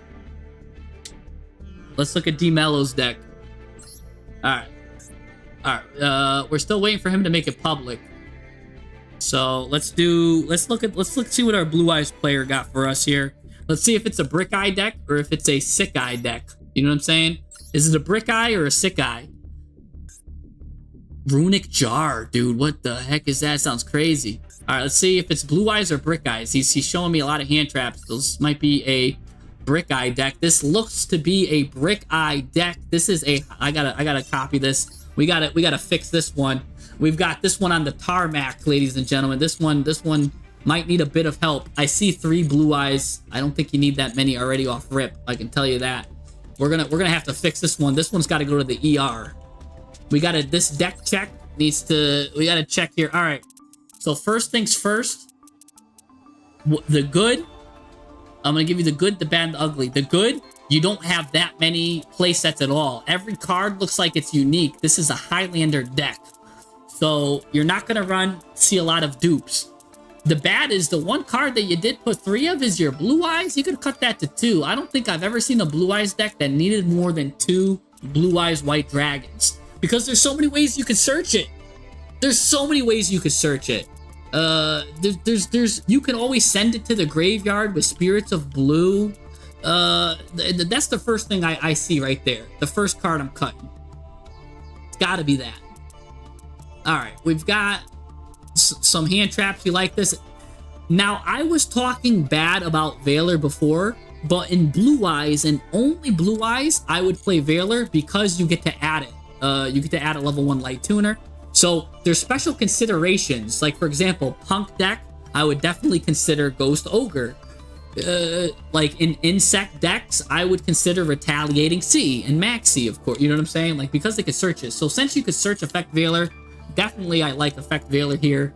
Draw a lot. Sure, it's a good card. Keep it. I don't really.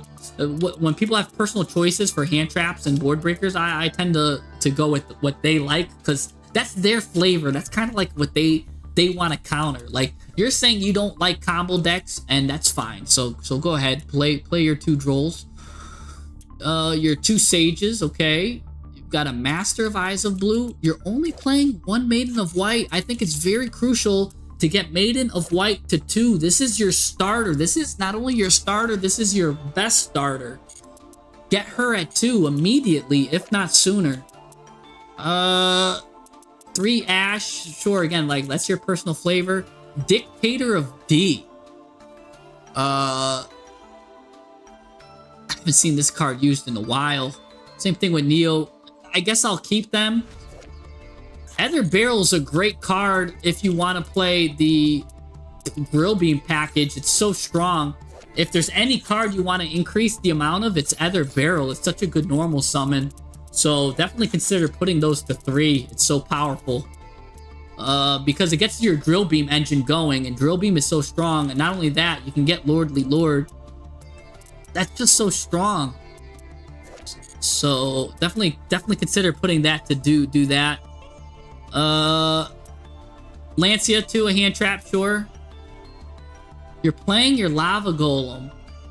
If you play Lava Golem, it turns off Ether Barrel, going second. It also turns off your Sage of Eyes of Blue, going second. So that's a confliction. Normally, so the other guy was playing Lava Golem because he didn't normal summon at all, and he didn't need his normal summon. Here, I think you need your normal summon. sometimes even you need to normal summon a tuner. So you can go into your spirit dragons, right? You can special summon Blue Eyes with Lordly Lord, and then you normal summon your tuner. I think you have to cut Lava Golem.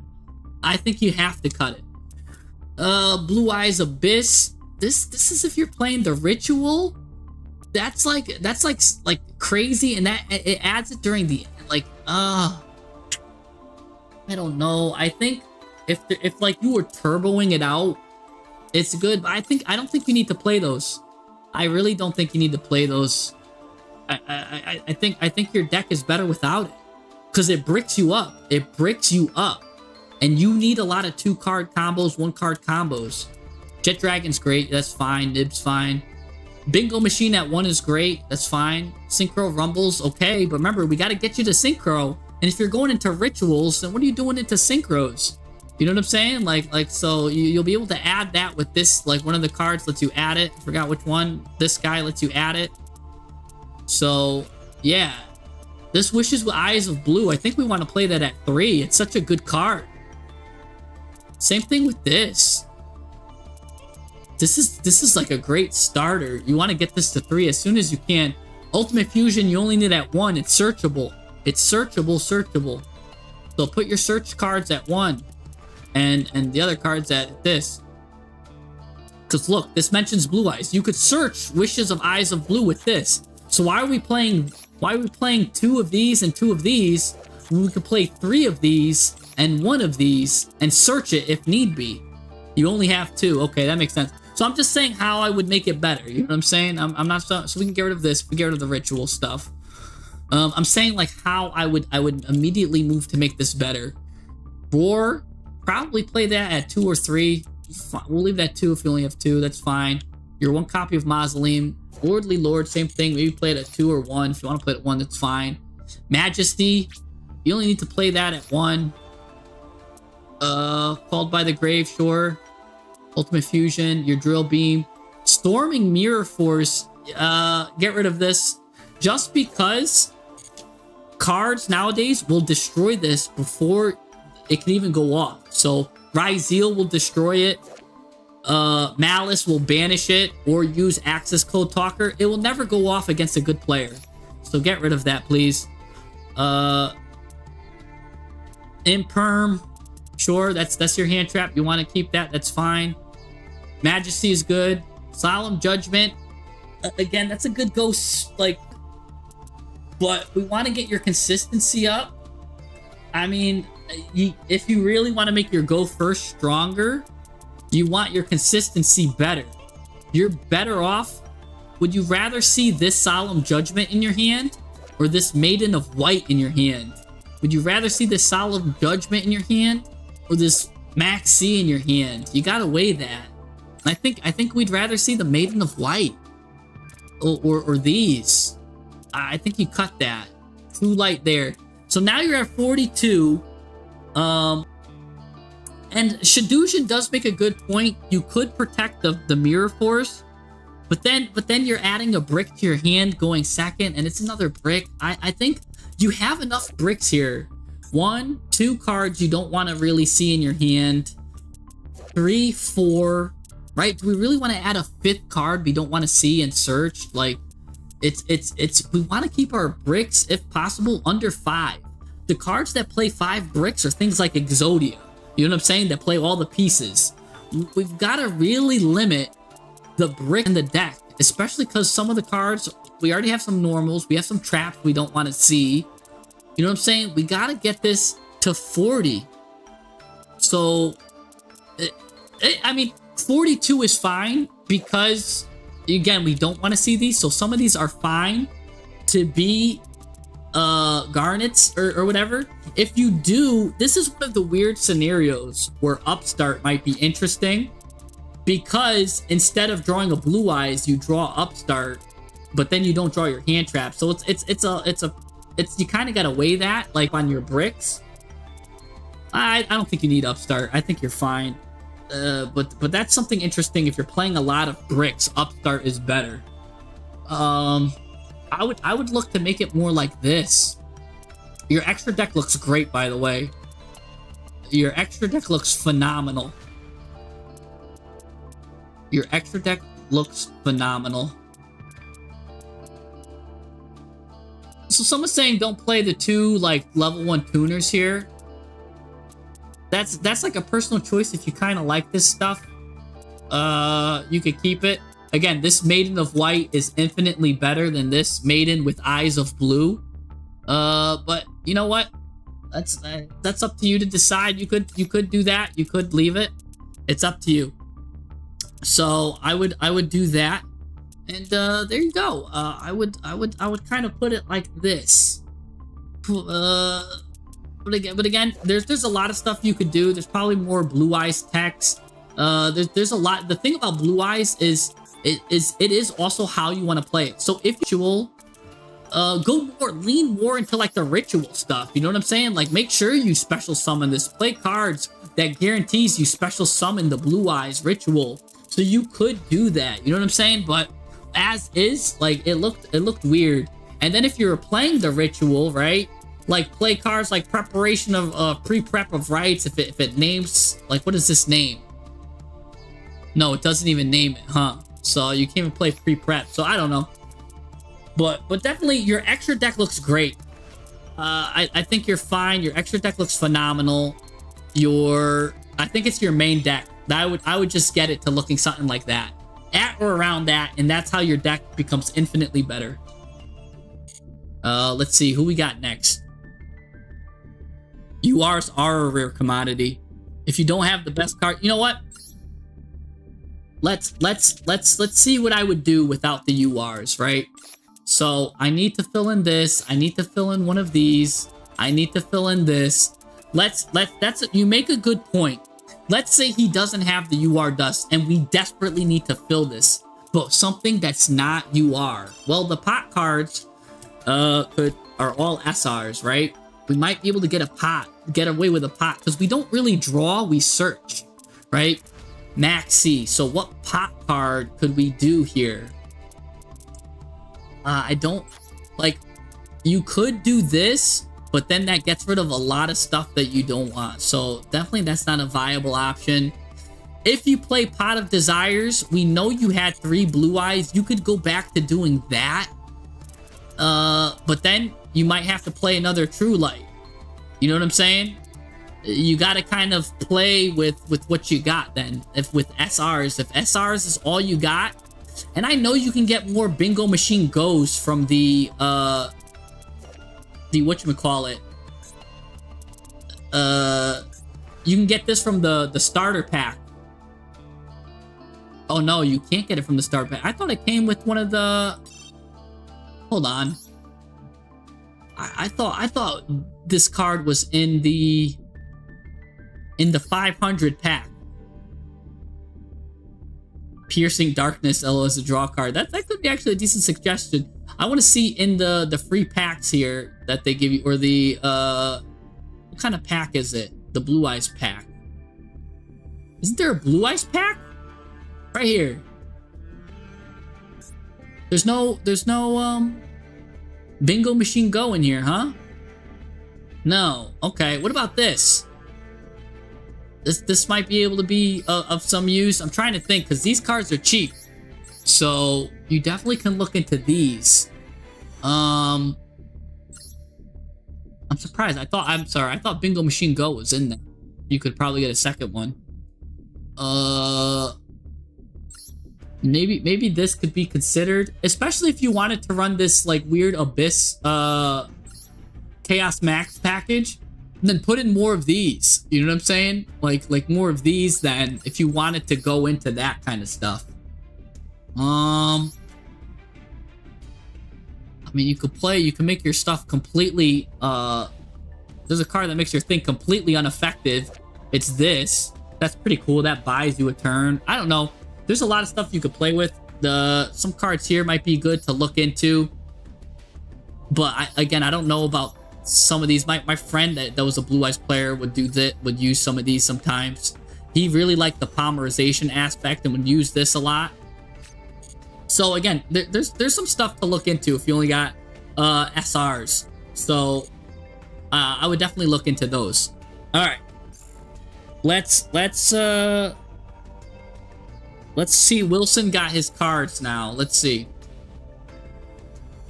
He's got his Crystron deck. I want to see Crystron. I'm very good at Crystron. I can help that immediately, if not sooner. All right. Let's see. He's got a replay now. So he's got a deck. He just made it. Crystron. All right. Let's take a look. A little peek, a little gander at your deck. Meows. Interesting. Meows. Meow. More like that, huh? All right, let's take a look. What do we got here? Deck. Here we go.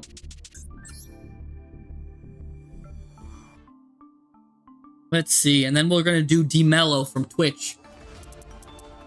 All right. We're playing Smiger at 3. That was the first thing I was looking for. And first turn at 1. All right. We are playing the Clockwork Knight to make this a 1-card combo. Good. We're only playing 2 Fristaroses.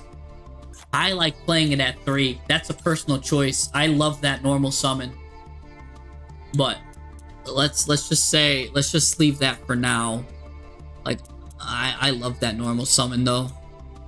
I play it at 3. I think there's so many ways to like do it. I think it's at 3. It's good.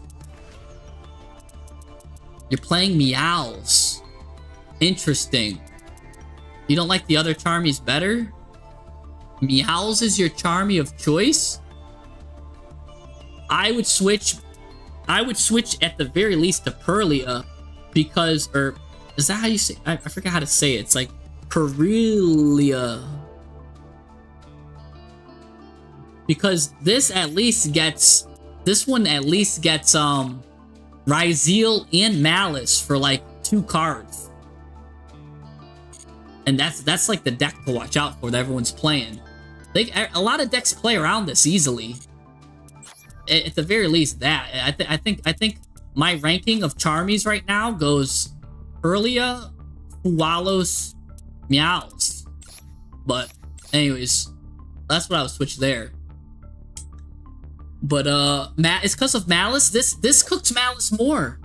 This cooks Malice more because they have stuff that comes out of their deck. I know this cooks Malice when they do a lot of banishment stuff, but I mean, like, so this is high risk, low reward. This is low risk, high reward. You know what I'm saying? And you only need, with this deck, honestly, you only need like 2 draw. You could board break Malice easily. I don't think you need to go high risk, high reward. I think low risk. You got a Lancia too. You know what I'm saying? Like, so you are running 1 copy to like really target them. You don't need to, you know. Yes, Shuddasun says it very good. It's better to get a +2 every time versus a +4 some of the time, because this will help you against pretty much every matchup. You know what I'm saying? Even Stun will normal summon once from the top of the deck. You know what I'm saying? Like, it's Inspector Border. Like, the only card that won't really do it is like Labrynth, maybe? You know what I'm saying? Like, okay, like what deck really doesn't play around Purlia? You get Voiceless Voice hurt with this too. Like, ritual decks get hurt. A lot of decks get hurt with this. This is actually the best one. That's why I made sure to get this at 3. And Shadusian says it best. It's you know, you can fool some of the people some of the time, but not all the people all the time. I'd rather get a +1 every match than a +4 1 out of every 5 matches. But all right, that's with that.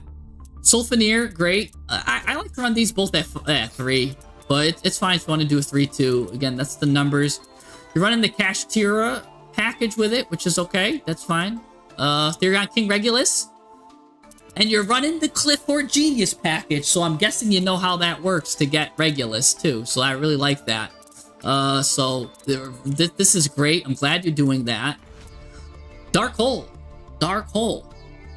So Dark Hole, Harpy, and Lightning Storm. So you like that board breaking kind of stuff, but please droplet with this deck is much better as board breaking than these three. And you might be like, why? Because this sends stuff to the graveyard. All of your cards work in the graveyard. So Droplet is free real estate in this deck. You don't even need to play one less Imperm then. And play one less Dark Hole. If you want to keep the Trap Hate, fine. But put Forbidden Droplet, because now you can send Smiger to the graveyard for free. Now you can send the Verster to the graveyard for free. And because of that, Droplets gotta go higher in your rank. Cards like stuff that send, that's still a board breaker, yeah. Switch that all day, and they can't react to it. Oh my gosh. Switch that. It's better than Imperm in this deck, I'm telling you. Switch your Imperm. I would just switch all my Imperms to Droplet. I would rather a Droplet off the top than the Imperm off the top. I would rather Droplet off the top than Imperm off the top. I would rather, yeah, it's much better. It's so much better. Let's see what do we got going on here. Harpies. Foolish Burial's great. Yep, send whatever you want. I mean, if you want the Monster Hate, those two are fine. So, or the Spell and Trap Hate, I'll leave those. If you're having trouble with those decks, so you can leave that. Pressure Plan, search this, search that. Yep. That's all fine and dandy. You go into this. And what do you do with this? Target card destroy. Okay. But is there a better rank 7 you can go into than Mecha Phantom Beast Sack? I think there is.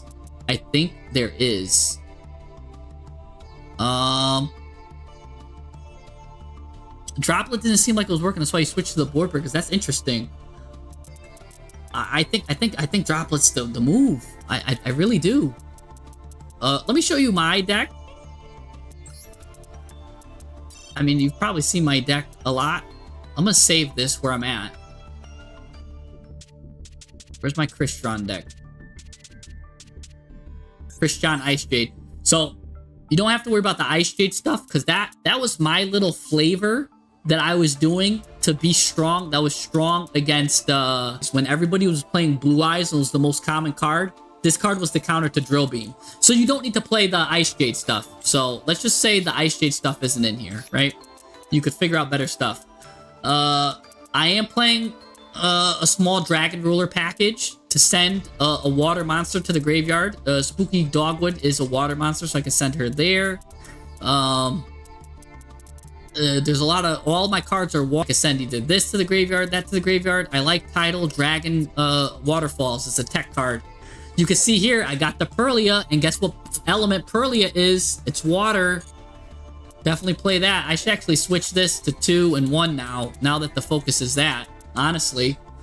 I'd probably do that, even with my own deck now, making it better. We don't need the Ice Shade stuff. See, I'm playing my 3 droplets because I love stuff. All of these work in the graveyard, man. All of these work in the graveyard. Even Tidal can work in the graveyard. I have a... This could technically be a thing, too.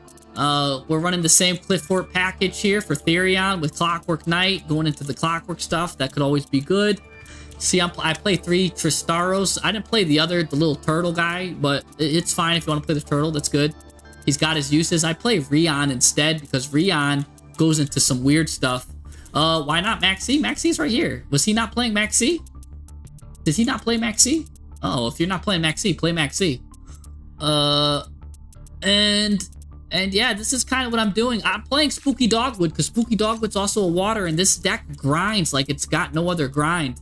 So, pretty cool. 1 copy of Dogwood, though. Same thing. I don't really go hard on the hand traps, but I'm also not going too crazy on the board breakers either. I'm kind of leaving it a little bit of neutral, somewhere right in the middle. That's how I'm doing it. We could compare our extra decks. You could probably, if you wanted to do that, run an extra one of these, then that's always really good. And I like it. I love it. But I'm more toward the water side because of the stuff that I was doing there with the water. Your deck didn't need to run so much heavy water because you weren't playing that. You're playing a unicorn package instead. That's kind of like my Crystron package. You see something you like and you want to get rid of the extra deck. That's fine with me. And I think you're allowed to have your flavors and your techs, and this is a great flavor and a great tech, and I think it tastes good. So I like the Kashtira package. I think it's a good package. I like your package. And all in all, this is a great deck. This is a great deck. I think that it has minimal improvements. And yeah, he's got Maxi. I think it's a great deck. It's all the way more how you play it, how you use it. You know what I'm saying? It's not the size of the deck, it's how you use it. All right, we had someone from Twitch, D-Mello here. D-Mello, are you still around? Let's see if we can get to DeMello's deck. Mello. Yeah, let me put in D-Mello's deck here from Twitch.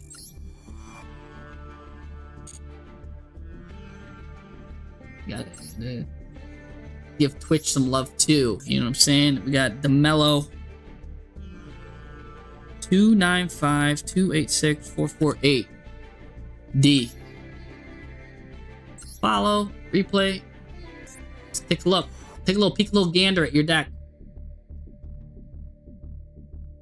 I'm guessing. Oh my gosh, I love ninjas too.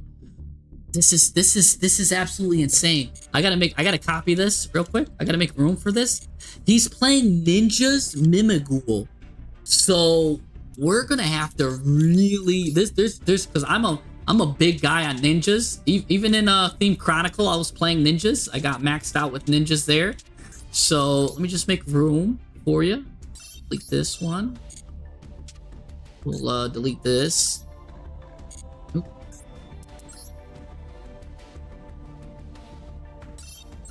This. Let's take a look. Take a little peek, a little gander.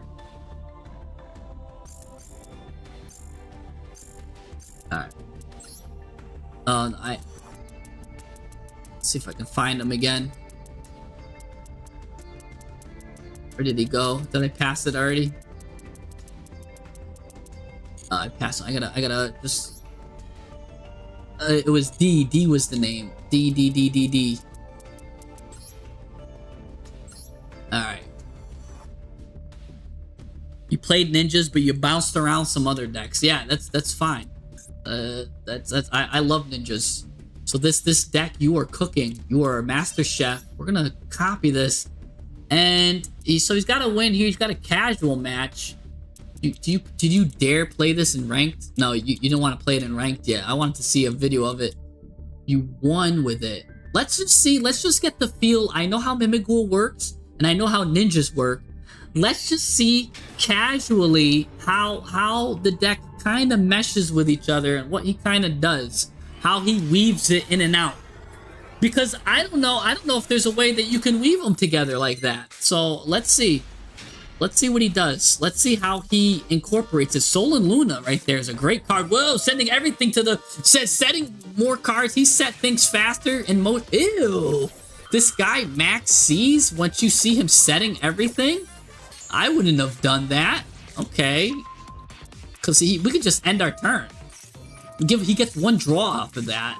Now you normal summon that, right? And you don't do anything else. I don't even know if you want to... Do you want to special summon this? No, you end your turn. Good man. Good on you. Because that's what I would have done. Alright. So we've got Ninjutsu Art Notebook. This is actually really good. There's some cool synergy here. He can use Dancing Leaves to tribute this card. Which is actually really funny. And he can use Sol and Luna to change it back to face down. Or he can change whatever card. He's got some fun synergy already on his deck. And he's going against, wait, you're doing that. Well, let's see what you want to get. I was thinking you're doing it a little early, but, you know, let's see. What are you going to do? You're getting Geo already out. Why Geo? Because you want to flip it face up on command, right? That's a great pack. I mean, okay, because you're using it with Sol and Luna. I don't really use it that much. Geo, for those of you that don't know, has one of the most devastating effects. It targets 2 cards on the field and permanently puts them face down. That is absolutely detrimental against Malice. So this move right here, I said it was premature. It's actually right on time. So I love it. Gonna do this. He's gonna get that. Now you do it. Yup. Sol and Luna. Flip that up. And now these cards are permanently... Oh, wait, no, you should... I guess that's right. This card is permanently face down. And oh, that's it? That's all. Oh man, that ended so quickly. I was just getting started and you finished already? Now I know how someone else feels when I finish too quick at making my decks when I don't spend enough time on them. So anyways, let's take a look and see if we can make the deck better. We already saw a little peek at what he was trying to do there. That was actually really good. What I liked there. So that was some really cool synergy with Sol and Luna, Ninjutsu Art Notebook, Mimighoul Maker. It had a lot of stuff there, which I like. You're playing 3 of all of this, so already I think you're good to play Pot. This is one of the first cards I think you could play, because you're playing this at 3, this at 3. You're not really gonna draw that much. I think this card is the one that draws you, so you don't have to go into it if you don't want to, if you got Pot, but that's something to consider, maybe. I mean, you could play more things at 3. We only really need this guy and one of him. But if you don't want to play Pot, that's fine too. So 3 Tabari. So I also want to get this deck to a 40 card deck. Because here's the thing about ninjas, is they're a 2-card combo deck. And sometimes even a 3-card combo deck. Because with 2 ninjas, we get to go into this guy that searches, and then with 3, we get to go into him. So, with the 2 cards. So, it's kind of even sometimes a 3-card combo deck. So, Tabari 1 at 3, Mitsu at 3. Hanzo's the best normal summon. But I think there's some competition with normal summons here. So, maybe I could see leaving it. I do like Kagaro there. You're 1 Geo. Is there any other ninjas that you might want to play?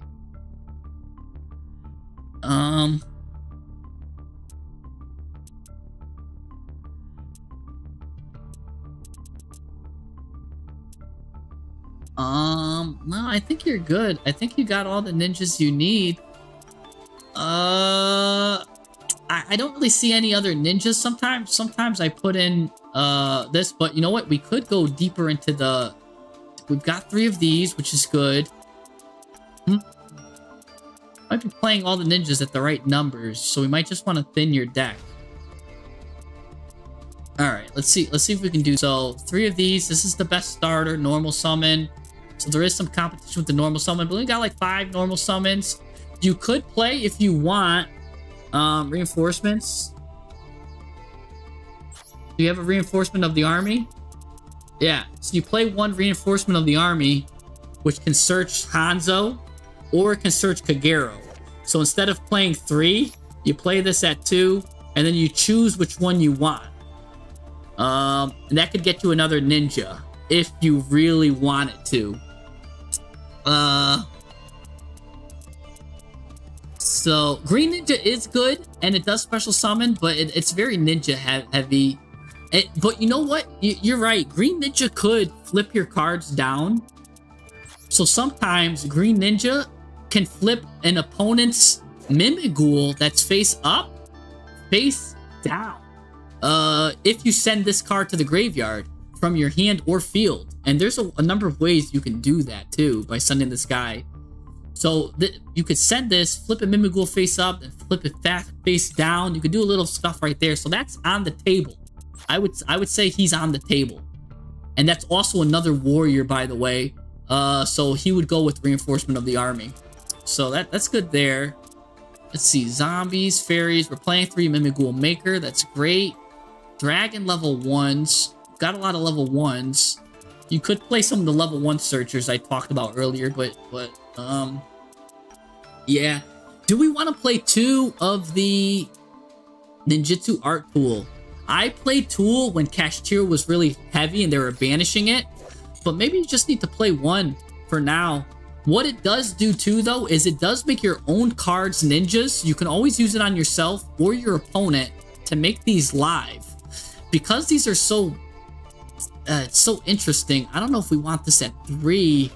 Maybe this at 2, and I can see you're not playing the other trap, but that's fine because you're playing only a small ninja package. Maybe this at 2 so you don't brick so much as it, but you don't want to see it 2 of them in your hand, but you do want to see 1. So maybe just 2 copies. Solar Luna was great. I liked that. That was a really spicy tech. And Called by the Grave, so good. Jar of Avarice. I don't know. I don't know. That's like... Now, don't get me wrong. This deck does grind. But it's if you go second, this card just hurts you. And it hurts you bad. It turns your 6-card hand into a 5-card hand. And you could be playing through some big stuff. And ninjas already have trouble playing through big stuff. I think we can get your recursion elsewhere. Like, you can get recursion through this. Because this gets you your Mimighoul back. And this gets you your recursion. You have your Baku loop. There's a Baku loop where you get your recursion that way. I think, because look, this lets you target any number of Mimighoul cards you control, return them to the hand. Like, it gets you good stuff there. I mean, there's ways we can get cards back to the deck. I would cut that. I would cut that. And I think we only need one of these. I don't think we need two. I'm just trying to cut your trap because those are your bricks. Let me see what you're saying here. You didn't really reflip, so if he flipped, you can pop. That's another thing too. Yeah, he flips a lot of stuff here. What happens later if you run out of Mimis and it can be placed by thrust? Yeah, a lot of the effects do pull. When I did play Mimighoul, I did find that sometimes you do run out of stuff. So you might want to find a better way to recur. Let's see if we can find you a better way to recur your cards. I mean, we don't really get many rank 4s. But if you manage to get these two out on the field together, you could probably play Digusto.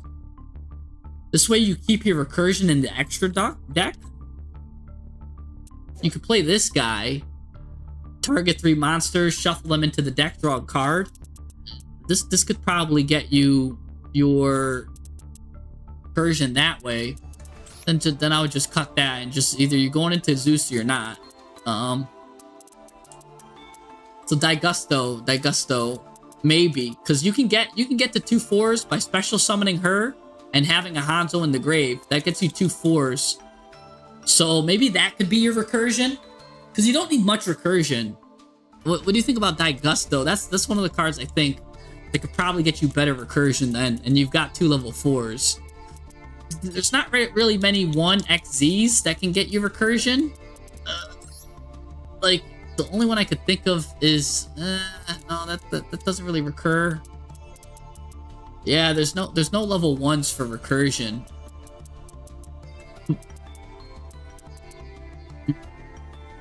Yeah, nothing really there I could think of. Also, for the same, I mentioned it earlier, but I do like one Fucho in case you lose the coin toss, but the enemy makes you go first. This guarantees that you don't lose turn 1. This guarantees you don't lose turn 2, I mean, because if you're against Tenpai or something, it's not affected by a lot of stuff. So this gets you another turn. So Fucho is a good card to consider, especially if you can go into a rank 1 turn 1 and your opponent made you go first. That's really all I got. Do we play 3 fairies in Mimighoul? I know they're good extenders, but I don't think I played 3 fairies when I did it. That's just because I'm just trying to get things more concise, and the more concise things are, the more we can combo off. But you know what I did like? I mean, don't you want to switch one fairy for slime? Because isn't slime the same thing, and it just gives you an extra extender? Yeah, isn't that better? Because slime is disgusting, especially if it's special summoned by Mimighoul Maker. I think that's what you want to do. I think you want slime. Why? I don't know why slime wasn't here. Why don't you have slime? Why was slime? I would do 2 fairies, 1 slime. You're keeping. I think the deck just runs much smooth. Mimighoul Dungeon is always good. Yeah, I think that's good. I think that's how I would do it. I don't know if we'd want two soul. I mean, that combo was nice. Maybe we don't need Charm. Charm, I think, is sometimes it's a win more. Especially if you only get, like... If you only get the ninjas in your hand and then Charm, it could probably brick you up. I would give it a Charm. I would have to test this. This would be a deck that I would need to test more because it's got such unique synergy. Like that Soul and Luna stuff was actually really cool, but it looked like it was ninjas just doing its cool ninja stuff, and it was just showing the power of Notebook there. Because how I would have done it, see, I would have played it different. I would have probably tributed my opponent's card or something, like by putting one of their cards face down and then tributing it, and he got 2 cards, and I don't know. It's just a lot of ways you play as a deck, and Ninja can be played so different. Not playing the Fusion Insect, that's called Ultimate Insect. It's really good. It's that really happens to me. You're talking about Ultimate Insect. I'll just talk about them real quick. Basically, if you get your art tool onto your Mitsu, you could special summon this guy for free. And then if you have a field spell out, you or your opponent, this can do a Raigeki. It does a board wipe. Look at this. But it's only during the battle phase. If you could destroy all monsters your opponent controls. So that's pretty cool there too. That could be an option. Even when I played pure ninjas, I mean, this card came up once every 20 duels. But when it did come up, it was nice. And it does have a little secret effect that it can't be destroyed by battle. So sometimes I did make it without doing any card effects. And you could just fight right over Baron de Fleur. Because you guys tie attack and you win.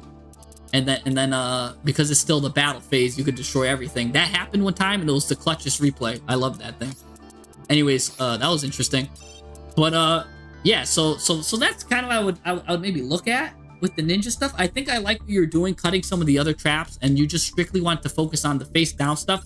Oh, and there's one card I didn't talk about here. Karma Cannon. Karma Cannon can kind of do what you wanted to do with Soul and Luna. It just can't flip your card, the enemy card's face up. Karma Cannon is so good against Malice. It's insane. If you go first at Karma Cannon, oh, so good. This card is so disgusting. I can't talk about it enough, especially in ninja decks. Karma Cannon's good. I mean, I could talk about Book of Moon, but you already know about Book of Moon. I think Soul and Luna did better than Book of Moon. Sub-Terrors of Hidden Cities, an interesting tech for your face down cards. Your opponent cannot target your stuff in face down defense position. That's just a good protection card. And then when they do get flipped up, they get a lot of attack and defense. And it does have even a card where if it's removed, basically you could special summon another card from your graveyard on defense position. So you can get your Geo back that way. So very, very good here. Terrors of Hidden City could be a good attack, especially since a lot of your stuff likes to be face down. Don't forget, if this guy's face down, he flips face up, he can't be destroyed by battle or card effects. That comes in clutch a lot of the times. There was one replay I had where a guy made like 8,000 attack stuff, and he was able to go into the battle phase twice, and the face down that saved me. I won. But yeah, that's really all the good flip stuff. I mean, there is that thing, the other card that flips everything face down, and then face up.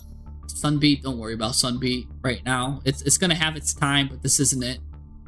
Sunbeat's just an interesting card. I would probably move it to like this.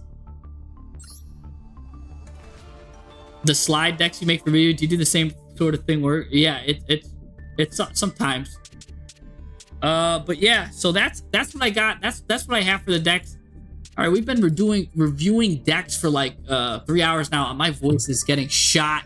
The theme chronic soon. So if I didn't get to do your deck today, I will definitely remember that I get your deck next time. Just come tune in. If you guys like this, did you guys like this? Was this fun? Was this entertaining? Did you guys like me just talking, yapping about decks, because sometimes, like I said, I like to build decks more than I play, so I enjoy just talking about decks, how we're gonna make it, you know what I'm saying?